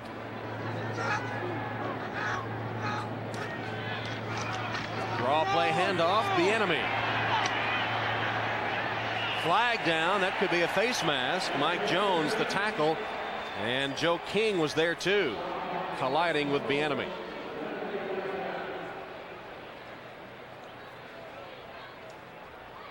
Nope, it's going to be a hold against Cincinnati. The side judge is usually assigned to the tight end or the covered offensive tackle on that side. It's one of the two. I hated side judges. Had their eye on you all the time. Holding during the run. Number 86 on the offense. 10 yards from the spot of the foul. Still first down. Darnay Scott. He must have been in tight. Not as a wide receiver for the side judge to see that call. Darnay Scott, who along with Marshall Faulk was recruited at San Diego State as a defensive back. Blake got good protection, but nobody to throw to. Tries to scramble out of there and is banged down hard at about midfield by Rob Fredrickson.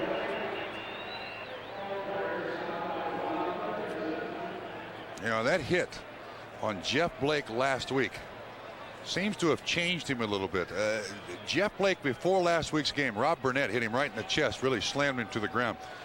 He was not someone who would run quickly, but when he got out of the pocket, he was not afraid to make the move and that hit may have slowed him down a little bit. You know, it made him think about it. I can get hurt out here. These are big guys and they're mad at me. He was dazed after that hit. David Klingler came on to tie the game up for Cincinnati, send it into overtime. Then Blake returned. Eric Bieniemy, short gain. Fredrickson and Lewis, the tackle. And another draw run by Cincinnati, again trying to avoid those big studs up front, Jerry Ball and Chester McLaughlin.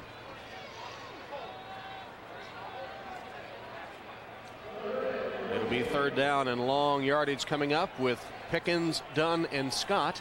3 wide receivers in the game for Cincinnati.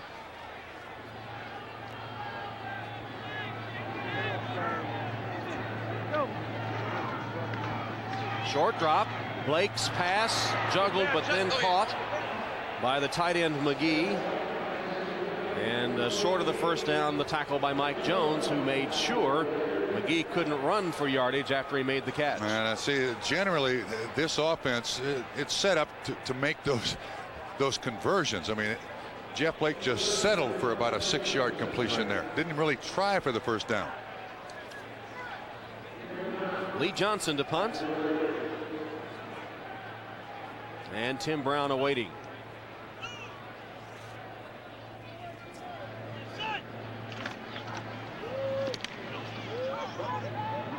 Punt by Johnson, trying to down it deep, and a fair catch called for and made by Brown at the 7-yard line. 34-yard punt. Raiders with their first possession of the second half when we return to Cincinnati. Jeff Blake and the Bengals trailing 17-3 as Oakland has its first possession of the second half. They start from their own 9-yard line. Had great field position in the first half with an average drive starting at their own 40. Backed up to the 9 here after the Lee Johnson punt. Harvey Williams gets the call on first down, and bottom of the stack for Cincinnati, Big Daddy Dan Wilkinson. 11 minutes remaining in the third as the Raiders dominating the first half, forcing Cincinnati to punt on its first possession of the second.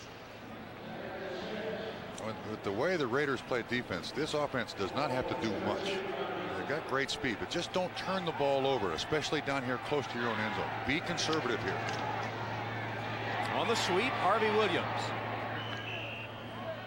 16-yard line. Stop made by Darrell Williams, the free safety. Bad news for Raider fans with Kansas City. 17-3 over the Redskins at halftime. Yeah, Raiders with that 6-2 record, their 2 losses both in the division to Kansas City and Denver. So at some point in this season, they got some making up to do. Still second down. Penalty was what? I heard the back end of what Red Cashin said. But there was a 5-yard penalty there at second down and very, very short. I never saw the flag. I didn't either.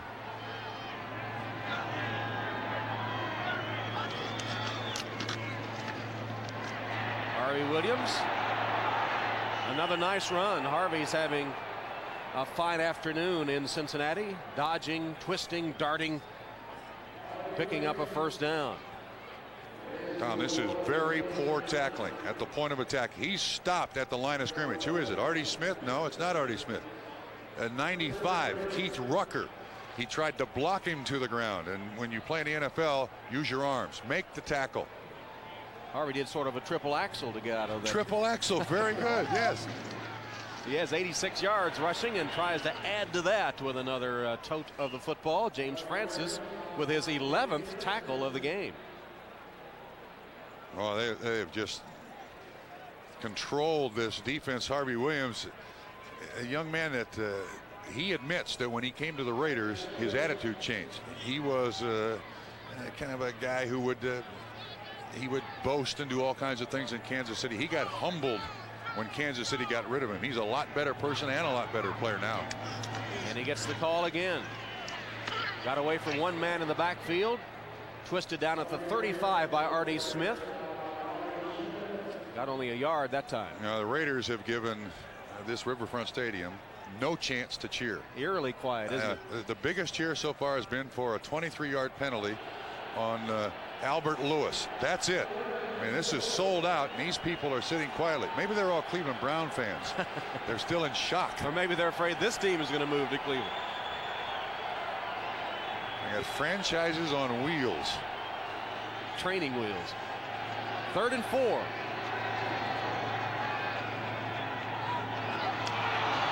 Flag down. Looked like the Bengals were offside. Hostetler flips it complete. And Cash out of bounds at the 45 of Cincinnati. I think Todd Kelly, 98, was the guy who was offside, so the play is going to stand. 19-yard gain.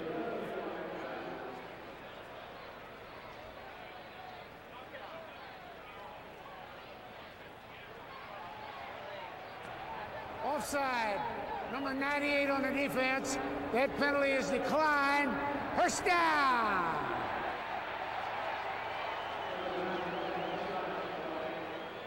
Now let's get personal again. Dan Turk, 67 on Dan Wilkinson. Pushes him right out of the way, and that's a lot to push too. 320 plus pounds. Nice play, Hostetler, to keep it alive and make it a first down.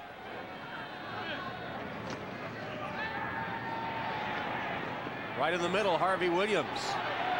Williams finally tracked down by James Francis, but he picked up 13 yards and another Raider first down. This drive began all the way back at the Oakland 9, and they're moving steadily against this lowest ranked defense in the NFL. Yeah, we're seeing so many different things too. You know, a little pass out in the flat, little outlet pass. Harvey Williams running the ball on the sweep, on the power straight ahead. Pass underneath to Harvey Williams. This is a beautifully orchestrated drive by Jeff Hostetler. Football just short of the Cincinnati 30. Harvey Williams dancing for 3. Racy Walker pins him.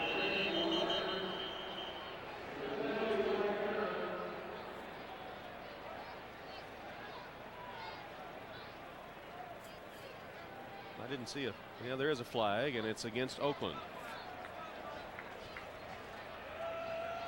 Flag is right on the 30-yard line. The players were all standing around. Illegal use of the hands. Number 78 on the offense. 10 yards, still first down.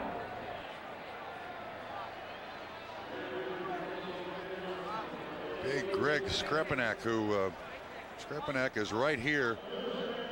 He got his hands up there to the face. Yes, he's got it up in the face mask. Joe Bugle said that He worked with Skrepenak in the offseason, kind of retooled his setup, his approach, everything he wants to do.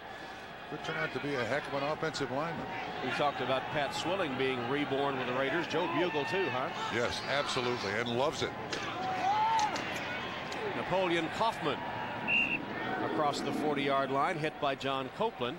Both the Raiders and the Bengals taking running backs with their first-round draft picks this season. Kajana Carter, of course, the Bengals' choice, tore up his knee in the preseason. You talked about Joe Bugle, best known as Boss Hogg when he was with the Redskins. But this guy is first and foremost a teacher. And he's got his way of doing things, and he's seldom had an offensive line who has not played well. 2nd and 18. Swing pass complete to Derek Fenner to the 32-yard line. It'll bring up a 3rd down. Rod Jones on the stop.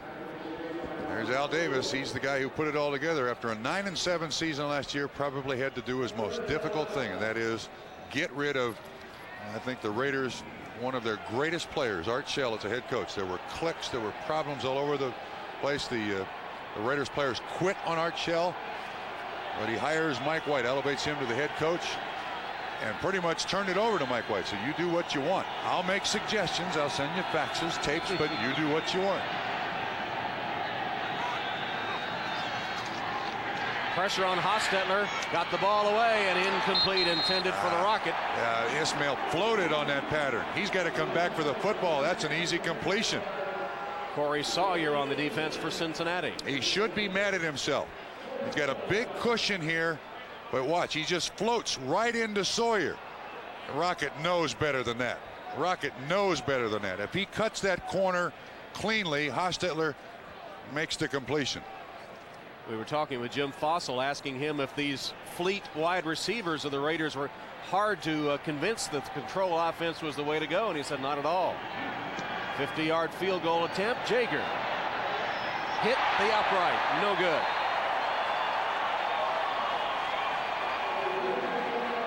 Fans here in Riverfront Stadium finally have something to cheer about.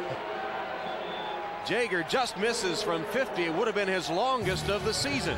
It bounces off the upright, and the score remains Oakland 17, Cincinnati 3. He's having his worst game and needs to get untracked if the Bengals are going to have a chance. Still 17-3. His favorite target, Carl Pickens, shut out so far today. Faked the play action pass. He got rid of it just barely, and McGee blasted out of bounds for his trouble by Derek Hoskins, with Andre Bruce being the man in the face of Jeff Blake. Bengals call this a keeper. Here's Bruce right here. He's supposed to be influenced by something, is not by anything, and just slams Blake to the ground. And the catch goes for what? Maybe 10 inches on the gain? If that. 28 yards today. Draw handoff to Bieniemy. Stopped short of the 45 by Jerry Ball and Chester McLaughlin. Now let's go back to Greg Gumbel in New York with another NFL on NBC Update. All right, Tom, once again, we'll take you to Cleveland. Chris Chandler of the Oilers having a good day. 15 yards out. Malcolm Seaburn, the official says he got both feet down before he went out of bounds in the third quarter. The Oilers over the Browns 24-10. Tom? All right, Greg, 24-10. Could things get any worse in Cleveland this weekend? Yeah, well, certain disregard for the players out there on the field with all that's happened around that franchise. Browns are a lot better team than being beat 24-10 by Houston. False start before the ball snapped. Number 8 came out from under the center without the ball. 3rd down. It's 5-yard penalty. That's the kind of day it's been for Jeff Blake. Watch when he moves. He's got to get the snap count here, but he starts rocking back, and look at that defensive line. Off on the ball. Man. Like the tide coming in. They just 0 for 3 on 3rd and long.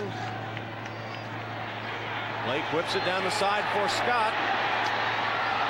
And Scott turns defensive back to prevent Hoskins from picking off one. And that was just a desperation throw. I mean, Ken Anderson last week said that one thing he likes about Jeff Blake, he knows when not to throw it downfield. Well, watch the coverage here. Darnay Scott basically floating. Hoskins is back there. Excellent coverage. And Scott does a good job making sure that one's not intercepted. So this is not the way this Bengal offense has looked throughout this season. And this is certainly not the way Jeff Blake has played throughout this season. 4th down, Lee Johnson for the 5th punt of the day.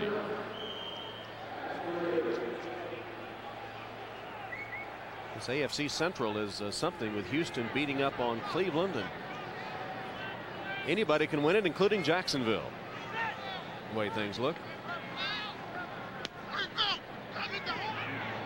Tim Brown from the 13. Hit down hard at about the 17-yard line by Sam Shade. A 4-yard return of a 47-yard Lee Johnson punt. 17-3. In the 3rd quarter, and Cincinnati, averaging 362 yards a game, has managed only 90 to this point. And Carl Pickens, the leading receiver in the AFC, shut out today. No catches. And you see the total yardage heavily in favor of the Raiders, and Jeff Blake continues to struggle. Yeah, you saw Pickens on the sideline. He has played. He has been on the field. He looks very comfortable in his stocking cap and his windbreaker there on the sideline. Raiders take over at their own 16-yard line. Napoleon Kaufman, the rookie from Washington, nearly broke free. Dragged down from behind by James Francis. Look at the smile. He knows he was a step away. Yeah, you know, this kid was in high school. He was recruited by USC, Colorado, Nebraska, Washington. When those 4 teams line up, knock on your door. He made trips to all 4 places, chose Washington. That is a quality high school running back. Those organizations don't go for the 2nd best running back in the state. They go for the best. From Lompoc, California. Yeah, north of California, Lompoc. Very good, Tom. Prep All-American there, and won the state 100 and 200. Here's why. Well, you nearly saw that breakaway speed. Gracie Walker saved a touchdown from Kaufman that time. And a lot of people have tried to discourage Kaufman from all of his weightlifting, because a lot of coaches say, you know, you'll get tight, you'll get muscle pulls, muscle spasms. As a freshman at Washington, he played quite a bit. Started getting banged up, and he said, to heck with that, I'm going back to lift the weights. Says he has got a 420-pound bench press. That's some pretty serious bench press. Huskies all-time leading rusher, over 4,000 yards.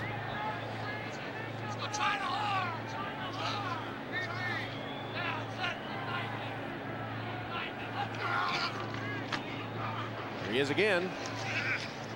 Not much for him that time, only a couple of yards before Brett Wallerstedt makes the stop. But Kaufman, among the best rookie rushers in the National Football League, with 301 yards coming in.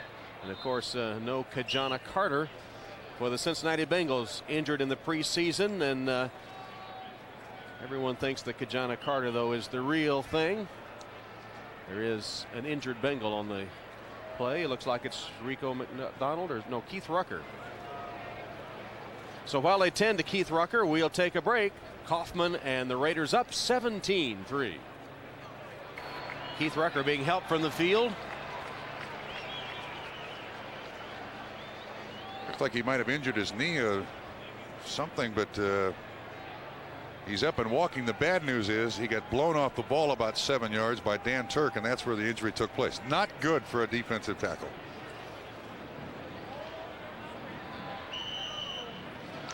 It'll be 2nd down and 9 for the Raiders, with the ball at the Oakland 38-yard line. Their domination of the game continues.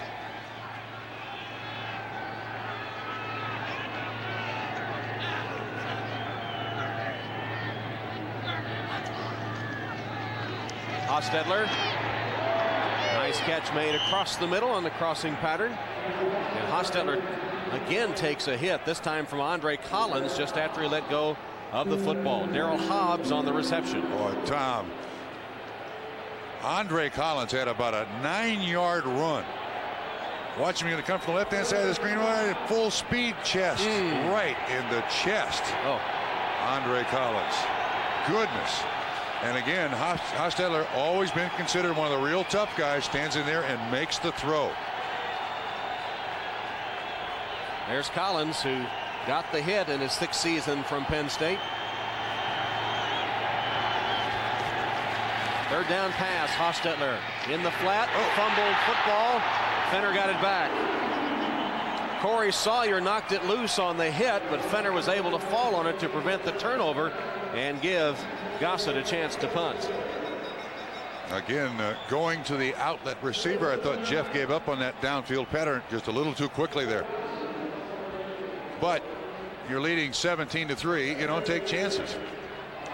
Well, for all their domination, they still just have a 17-3 lead. Eric Bieniemy was back to accept this punt from Gossett. Sails his way at the 18. Surrounded and knocked down at the 28-yard line. That was a 10-yard return of a 45-yard punt. Time for the Bengals to try to get some offense. Hostetler continues to take a beating, but his team, the Raiders, leading the Bengals 17-3.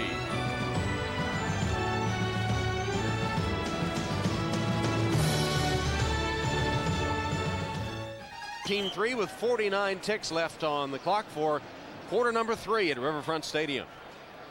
A little ray of sunshine peeking through, but it's been mostly a cloudy day for Dave Shula. Their high-powered passing game completely shut off by the Oakland Raider defense.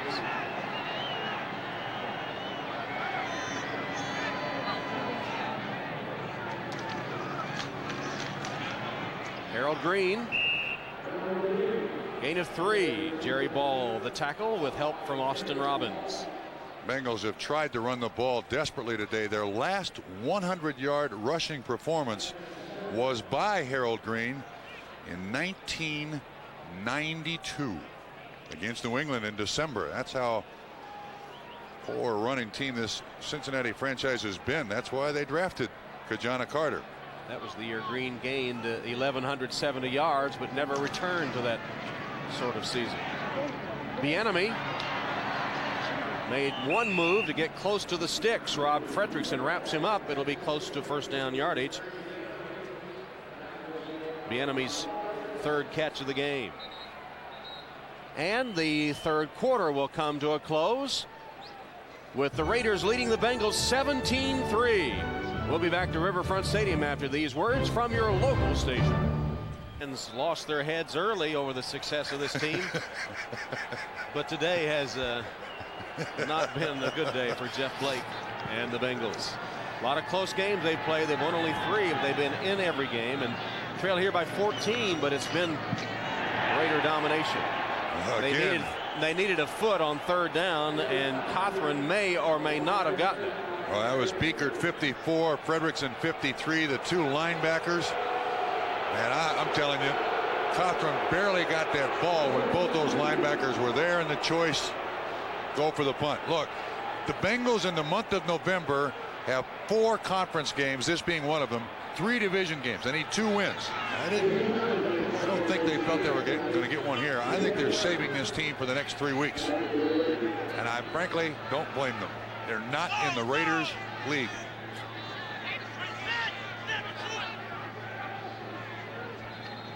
Whistle will blow it dead before Johnson can get the punt away, and it'll be delay a game against Cincinnati.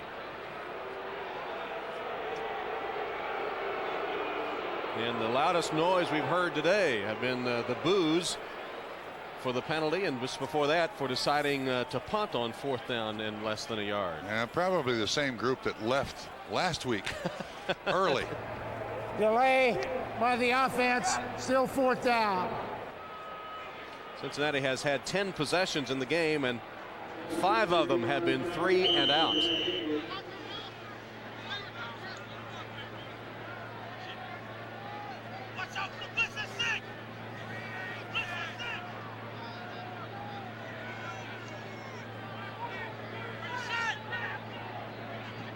It's a fake.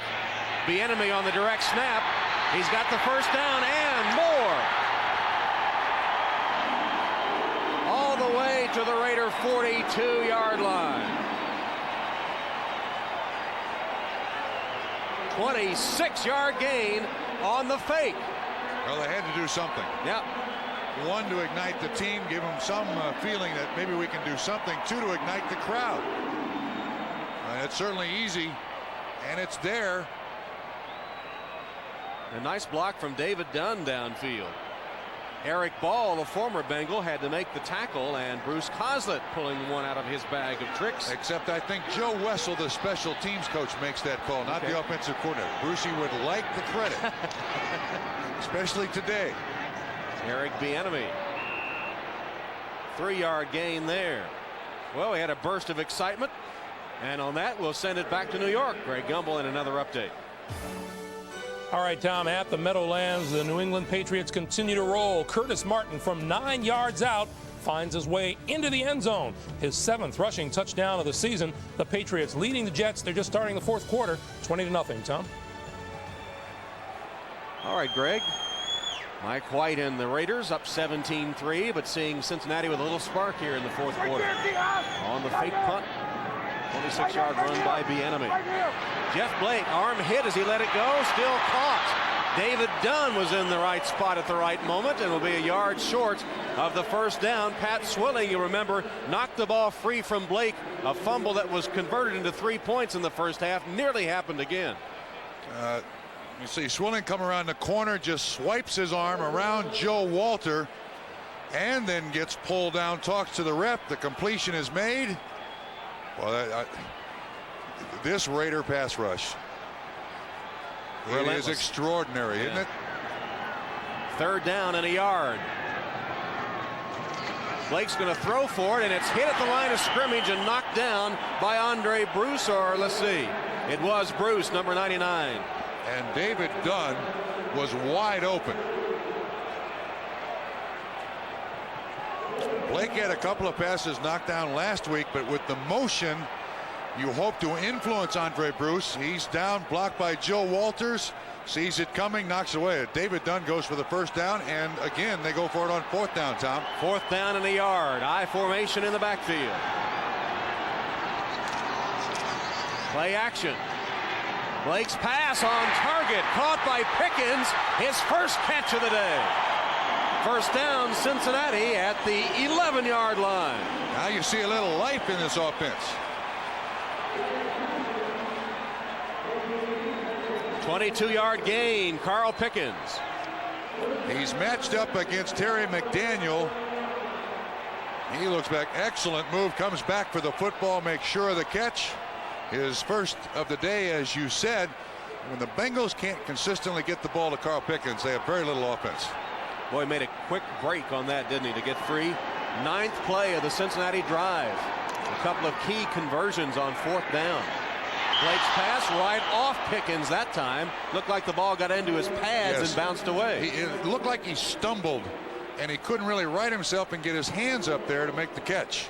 As the Raiders sideline is saying, wait a minute, we had this team in complete control, then you're telling me they're going to run on 4th down? This is an awful good defense on any part of the field, and it's an exceptional defense inside the 20.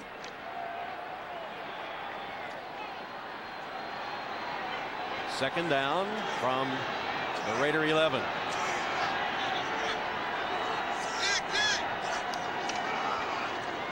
Bieniemy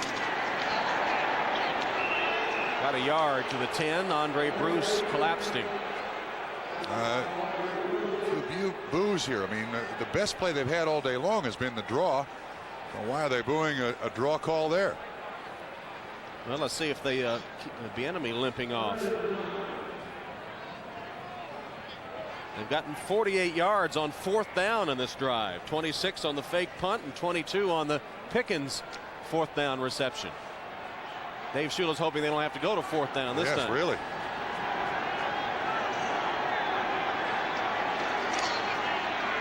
Blake chased away, fires for the end zone, incomplete. David Dunn crossing at the back of the end zone, the intended receiver. And it will be 4th down. Andre Bruce was bearing down on Jeff Blake. David Shula reluctantly says, all right, take the field goal. He wanted to try something, but when you've got 4th and 9, you don't have a play in the book for that. 10:33 to go. But not happy, as you see. As you said, a reluctant choice of the field goal, a 28-yarder for Doug Pelfrey. Pelfrey hit from 45 earlier.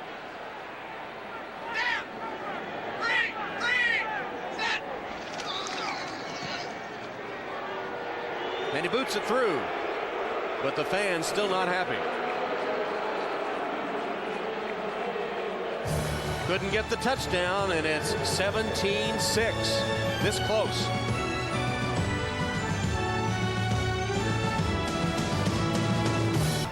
A chill wind has blown through Riverfront Stadium today from the west. The Oakland Raiders 17-6 now after the Cincinnati field goal. Be aware of an onside kick try here. They executed it beautifully against Cleveland last week to help send the game into overtime. Kick it away, though, does Lee Johnson. Napoleon Kaufman. Kaufman breaks it to the outside and stopped at the 35-yard line by Kevin Jefferson. 27-yard return. Exciting rookie Napoleon Kaufman. Now I think you get a chance to see the Oakland Raiders here with all the running game they can possibly muster. 10:18 to go, 17-6. Jeff Hostetler has been hammered several times today. They've had some protection breakdowns. I would think that Harvey Williams would go over 100 yards in this drive. He's going to get a chance. He's the lone setback. The defender on a wing to the left. Harvey Williams nowhere to go there. Did a little juke step and got to the outside before Bracy Walker traps him. With just over 10 minutes to go, we'll check in once again with Greg Gumbel with an update. All right, Tom, in Cleveland, the Oilers putting just about the cap on a bad day for the Browns and their fans. Blaine Bishop steps in front of an Eric Zier pass. He goes 62 yards down the sideline with the extra point. The Oilers in control, 37-10 over the Browns. Tom? Well, that'll be remembered as a dark day in Cleveland sports history, won't it? Not only the outcome of the game, but with the word that it's all but a done deal of the Browns moving to Baltimore. Yeah, I don't know when ownership began to just disregard fans and players, but there's evidence. I mean, this franchise is certainly toying with the idea of do what we want or else. And it's become a fad in the NFL. There's no other way to put it. It's a fad. Everybody's trying it. All of the old owners in the NFL are trying it. Or second generation owners are trying it. It's certainly not healthy. There's Mike Brown, the general manager of the Bengals, son of Paul Brown. Pete Brown, his brother, sitting to his left. This is an ugly time in the NFL in my estimation.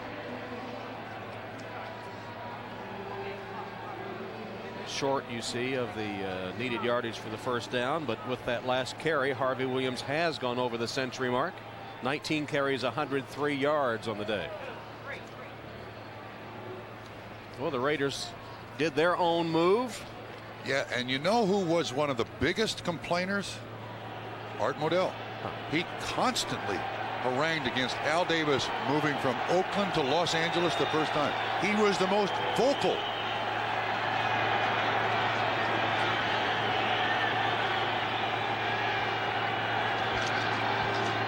Williams has the first down. Plows his way for 2 or 3. Brent Walterstead hanging on to make the tackle. Now, last couple of weeks now for the Bengals. Last week, Browns rushed for 179 yards. The Raiders have pretty much run the ball at will today. Not big chunks, but just whenever in doubt, they've run the ball. This defense started out beginning of this season very good against the run. 153 yards today against the Cincinnati defense. That's Larry Peccatello, the defensive coordinator. Of course, now the Bengals offense hasn't really given this defense much of a rest today. Play action fake. Hostetler on target. Catch made by Tim Brown. Diving attempt and then covered by Corey Sawyer. Gain of 13 yards, and Tim has 4 catches for 68 on the day. And one of the problems, look at that cushion. Corey Sawyer starts out a good 8 or 10 yards away from Tim Brown. Brown come back to the football. I like to see that. That's what Jim Fossil was saying. With the cushion these receivers get because of their great speed, they're able to get so many more catches with this controlled passing game. Yeah, and have they tried one deep down the field today? Do you remember one? A couple, I think, but not many. Just a threat. Williams tripped up behind the line of scrimmage and pinned for a loss by John Copeland. And you know, Tom, another point about this new system now that the Raiders are employing, it's a lot easier on offensive linemen to know going into the game that you're not going to have to pass protect for a quarterback 50 attempts a game.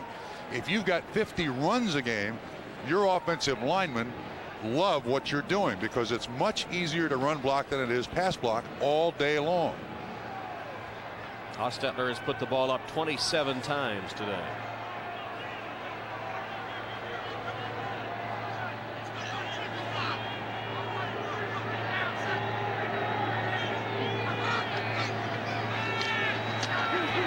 Hostetler short hopped his intended receiver that time, incomplete. Rocket Ismail, the intended receiver, coverage by Rod Jones. Don't forget game 2 of the doubleheader coming up next on most of these NBC stations. Most of you will see Pittsburgh against Chicago from Soldier Field, the surprising Bears and the Pittsburgh Steelers.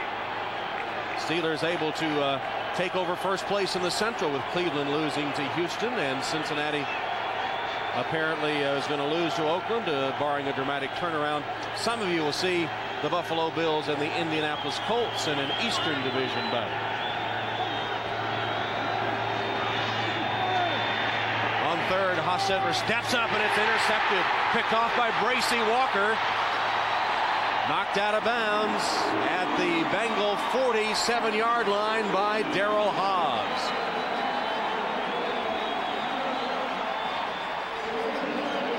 First Oakland turnover. Bracy Walker steps in front of Hobbs to pick it off. Stetler's just thrown the interception. First bad choice he's made all day, really. 17-6 Raiders. Blake setting up the screen to Bieniemy. Got away from one man and a second. Now in the open field, dragged down at the 38-yard line by Derek Hoskins. And Blake a little slow getting up. McLaughlin hit him as he released the ball. Gain of 14. Well sold by Cincinnati. So he allows a certain amount of pressure, and Chester McLaughlin knocks him to the ground. Bieniemy, I didn't think screens would work with all their linebacker single coverage, but Bieniemy made a great run out of it for that pickup. From the 38 of Oakland, first down, pitch to Bieniemy. Made a stop-start move to get away from a man in the backfield and takes it right back to the line of scrimmage. Ball and McLaughlin stopped him there. He was lucky to get back to the line. It sure was. And 91 Chester McLaughlin, 93 Jerry Ball, both over there at the sideline. I mean, you got two defensive tackles, 320 pounds, so don't just play a little pitcher's mound area at defensive tackle. They run sideline to sideline to make the tackles. I think that's one of the reasons why Chester is an all-pro. Here in the fourth quarter, it's been Eric Bieniemy at running back. Haven't seen Harold Green. No report of an injury, but there's Pickens with a catch. Carl Pickens has a first down. He's to the 26-yard line. Caught that one against Albert Lewis. Looks like Blake wants his team back to the line of scrimmage. A little hurry up here, try to lock the Raiders into a certain defensive set, take advantage of it. And McLaughlin and Ball go out. Draw play. Bieniemy spun away from the first man. Gets 4 yards. Ridden down there by Austin Robbins. Now less than 5 minutes to play. And they go back in the huddle.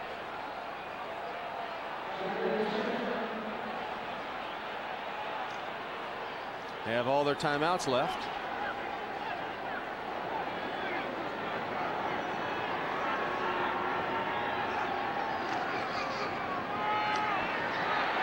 Blake threw it behind his man, David Dunn. Pressure again. This time Anthony Smith makes Blake throw it just a little prematurely, which results in the incompletion. He has been pressured enough. Sometimes you don't even have to hit a quarterback but from the top of the screen. Anthony Smith, 94, makes Blake just adjust a little bit. Can't really square himself, set his feet to throw properly. Behind Dunn. There's the day Blake has had, 11 of 22, 2 interceptions.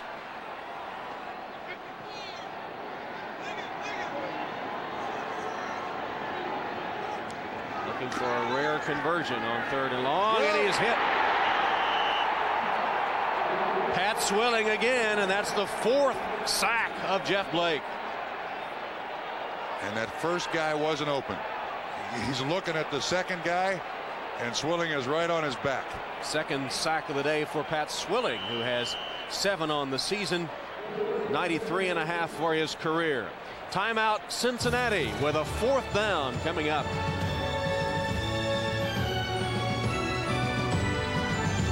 Up to attempt a 48-yard field goal. He's 2 for 2 on the day.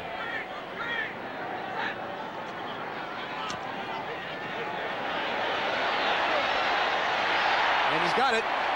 Pelfrey from 48 yards. And now Cincinnati is within a touchdown and 2-point conversion of tying the game. There's Doug Pelfrey. Grew up about 10 minutes from Riverfront Stadium in Edgewood, Kentucky. Lee Johnson looks to be setting up for an onside kick after Pelfrey's 3rd field goal, and the Raiders are expecting it. Good hands team on the field. He fools everybody and kicks it away to the Rocket at the 9. They had the angle on him, or it could have been disastrous for Cincinnati. Roger Jones finally had the angle and chased him down. Yeah, he does stay in bounds. Either change of possession, the clock is going to stop, but Rocket knows. Keep it in bounds. He breaks left first and then comes back right there. There's nobody there. And yeah, another one of those real speed guys for the Raiders. 36-yard return. So now the Raiders try to work on the clock. Just 3:58 left. They're up 17-9. Harvey Williams, the workhorse, breaks it to the outside. Now one-on-one with a defender. Corey Sawyer still on his feet and taken down inbounds at the 35-yard line. 21-yard run, one of the best of the day for Harvey Williams, who is well over 100 yards now. And again, he sees that sideline. That's no. Stay in bounds, keep the clock running. 126 yards rushing now for Harvey Williams. Point of attack closed and closed well. Keeps bouncing. Good blocking on the backside by the Raiders offense. Nice move there on Sawyer. I'm not going out of bounds. That probably saved the Raiders, or at least ate up another 30 to 40 seconds off the clock, Tom. Harvey Williams has had a real good game for the Raiders. Gets the call again, tripped up after a short gain by Artie Smith. And Cincinnati will stop the clock with a timeout. 3:05 showing on the clock. Well, I don't think the Raiders coaching staff will sit down and look at this tape and say, you know, we did a great job offensively. They've been fair. They've missed some open receivers. Hostetler has been banged quite a bit, but the one thing they've done today is run the ball for 180 yards. And that will produce a lot of wins for you. Cincinnati down to 1 timeout now. And don't forget, coming up next here on NBC, game 2 of our NFL doubleheader.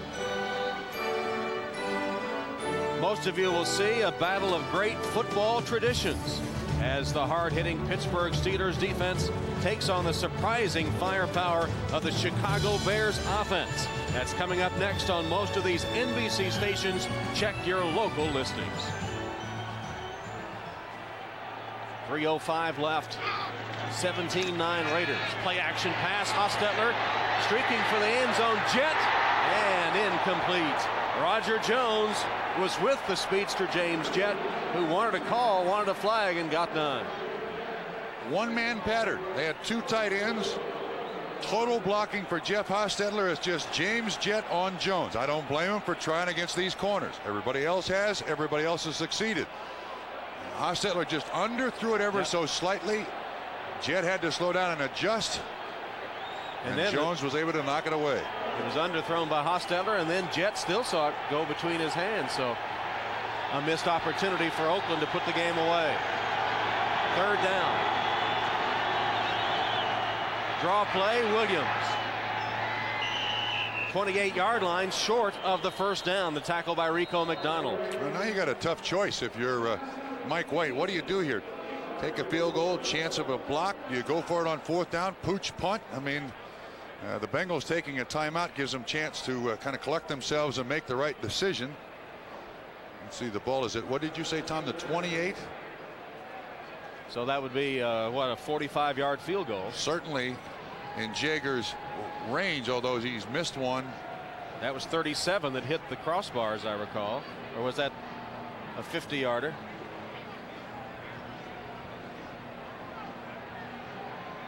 While we have a moment, we remind you that next Saturday at 4 o'clock Eastern Time, NBC's golf tour travels to China for the World Cup of Golf. Fred Couples, Davis Love III look for a record 4th consecutive victory against 31 of the world's best two-man teams. Next Saturday, World Cup of Golf presented by Heineken here on NBC. That's a long way to go for golf, isn't it? To China. Beijing, China. So a 46-yard field goal. Jager made one from 37, missed from 50. And this one is good. So Jeff Jager, 46 yards out, hits the field goal on fourth down. Vince Evans likes it, and so do the Raiders. Tom, he hit that one solid. That was way up the crossbars. That was good from over 55 yards. You can almost hear the thump. Good snap. Spots done well. He knew immediately he hit it that strong.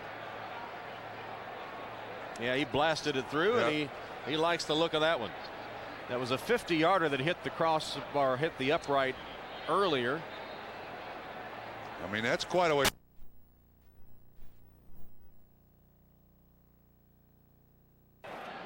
They face another cold weather road game next week as they travel to the Meadowlands to face the New York Giants.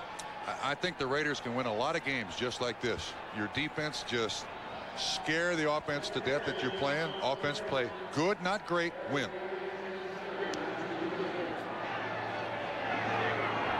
David Dunn.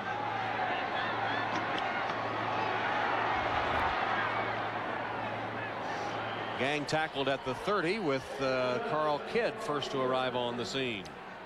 Well, one thing you have to admire about the Raiders offense today has been their balance. Rushed 33 times for 184 yards, and Hostetler able to pass for 178. And didn't Mike White tell us he was looking for better balance in the offense? I mean, there were times in the last couple of years where Hostetler might throw it 50 times. But I know you've been raving all week about their defense, especially up front, and they were up to billing today. Swilling especially has been all over Jeff Blake. And again, completes the pass out of the backfield to Bieniemy to the 40-yard line, tackled by Rob Fredrickson. Yeah, this defense has just basically taken the Cincinnati Bengals totally out of what they do. I mean, totally. They have tried very few passes down the field. No timing for Jeff Blake whatsoever to really set his feet and throw. Here comes Swilling again.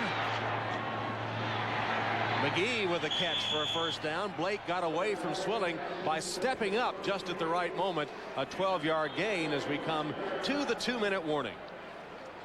We'll take a break with 2 minutes left. It's 20-9 Oakland.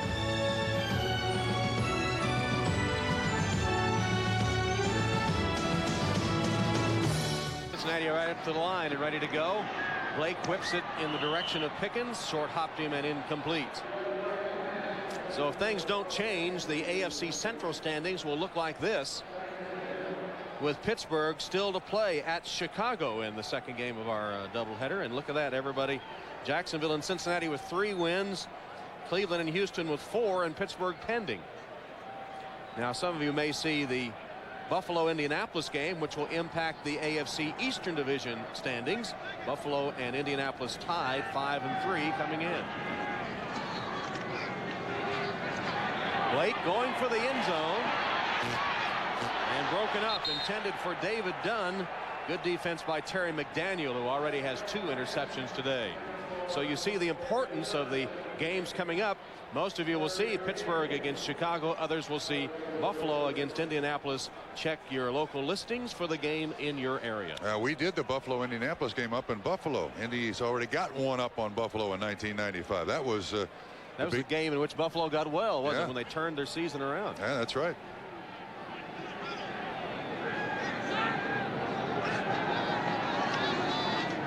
Blake again under pressure, taken down as he let the pass go, and it's incomplete. Andre Bruce was all over him that time, and there's the coach of the defensive line, Floyd Peters. He likes it, and why wouldn't he? He's had some tough duty over the years. When he was a San Francisco State University player, they played a game against the San Quentin team. Now, we don't know their nickname, but the San Quentin team. Then as a sophomore, he took a job there in the summertime as the night recreation director, and he wore a jacket that said coach on it, and he coached their football team. They locked him in at night just like an inmate. Spent all his time there, and here's Pickens with a first down catch from Blake and tackled by Fredrickson. Here's what I like best of all about Peters. When he coached that San Quentin team, his fullback name was Knuckles O'Neal. And he had a tight end, Second Story Dan, and it wasn't because he was tall, it's because he had a penchant for robbing second-story apartments. One of the game's great characters is Blake scrambles around here. And he's out of bounds. And then a flag for a late hit. 17-yard gain plus the penalty as he comes up a little gimpy. Greg Biekert was the man that drew the flag with the late hit. He drew several flags. Jones, 52, chasing him. Biekert. Personal foul. No Unnecessary roughness. Number 54 of the defense. Half the distance to the goal. First down. Now, if you find players for hitting quarterbacks in the head with their helmet, why don't you find them for that? All right.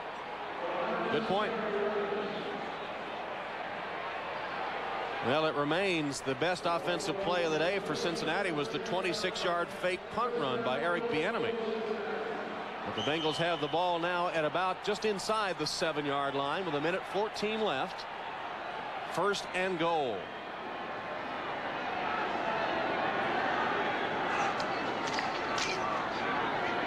Blake with the roll and the keep to the 4. Twisted down by Jerry Ball. That was a run all the way. There was no receiver even in the pattern, Tom. And kept in bounds as we come to the 1-minute mark.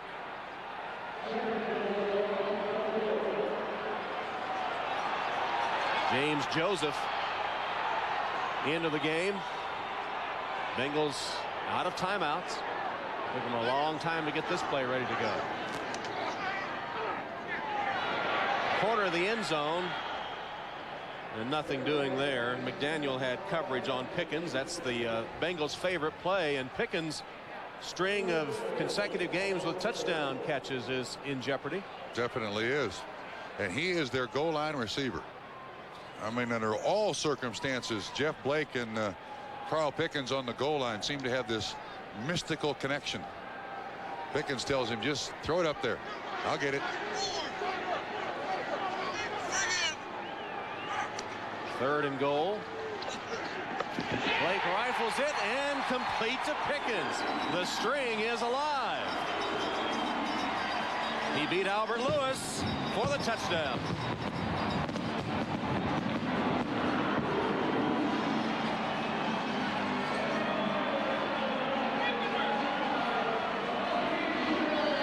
David Shula saying stay out there for the 2-point conversion.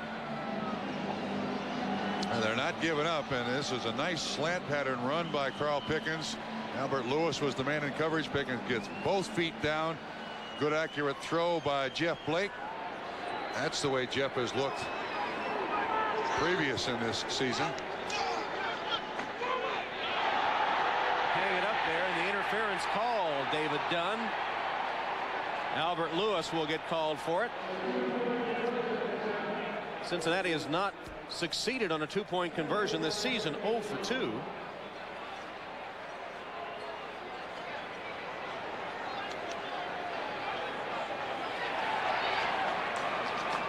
Interference call. So they'll get another chance at it. Pass interference. Contact was made while the ball was in the air. After assistance to the goal, we'll repeat the try. Sounds like Red's a little cold out The there. lips get cold down there. That happens to announcers too, doesn't it? Carl Pickens with the touchdown catch has scored in 8 of 9 games now, all but Tampa Bay. Shula is wanting 4 seconds put back on the clock. He just motioned 4 seconds. Yeah. Thank you. Red Cashin got the 4 seconds back. 39 left.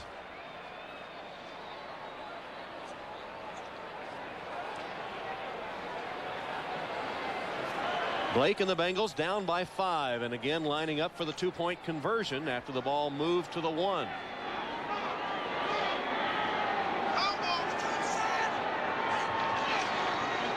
It's like an option. Blake capped and scored the 2-point conversion.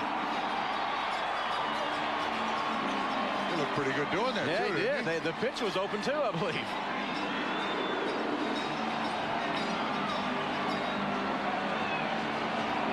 Well, just as the sun makes its appearance at Riverfront, the Bengals pull within a field goal. 39 seconds left. When he was at East Carolina, part of what they did offensively was run the option. When he first got there, Kevin Gilbride was his offensive coordinator, and they tried the option. They realized this kid was such a great thrower of the football. They kind of discarded the option and just went to a pro-style offense, but that was very nicely executed by Jeff Blake. With the touchdown pass to Pickens, he has a touchdown, 2 interceptions. He's hit 16 of 31, 160 yards. Well, the Bengals had a miracle finish to send the game into overtime last week. Can they do it again? Both kickers are out there, Pelfrey and Johnson. That has meant onside kick. Yes, it has. You're absolutely correct. They can both do it. And the Bengals, 4 of their 5 losses have been by 3 points this season. And they trail by 3 now.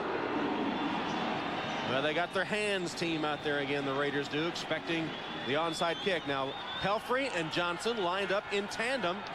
Which one is going to kick it? Pelfrey.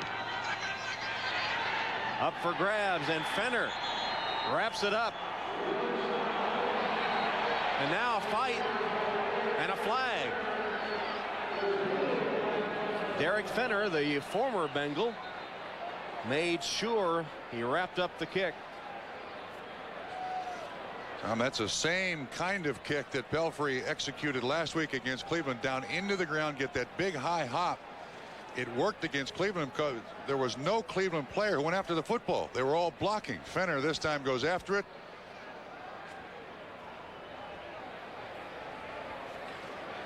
No matter what happens, the Raiders get the ball here with 39 seconds left. And Cincinnati, no timeouts.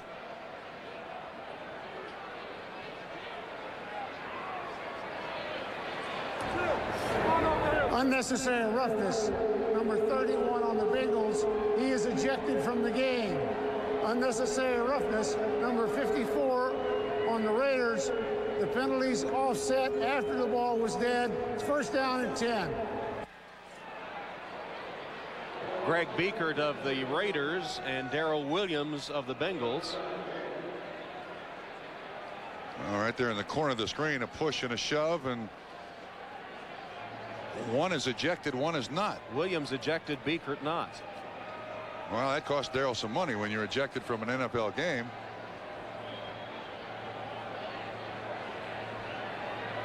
Well, it's been another tough loss for Cincinnati. Look at that. 3, 3, 3, overtime 3, and 3 here. But look, there's no way to other to put this. This 3-point loss, no indication of this game. None. The Raiders dominated everywhere but the scoreboard. And thanks to a mediocre Central Division, the Bengals not out of the race with a loss. They're still right in the hunt.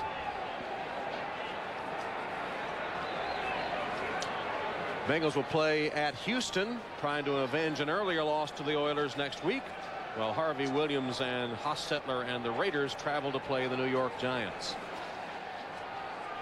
So again, the final score, the Raiders 20 and the Bengals 17. Coming up next, second half of our NFL on NBC doubleheader. Most of you will see the Steelers take on the Bears in Chicago. Now this is Tom Hammond along with Bob Trumpy saying so long from Riverfront Stadium.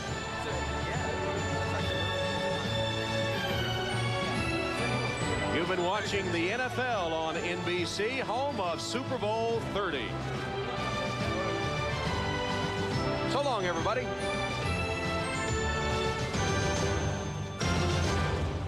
I found my father. What? Whoopi Goldberg. What do you mean he's white? Ted Danson. Yeah. And the fresh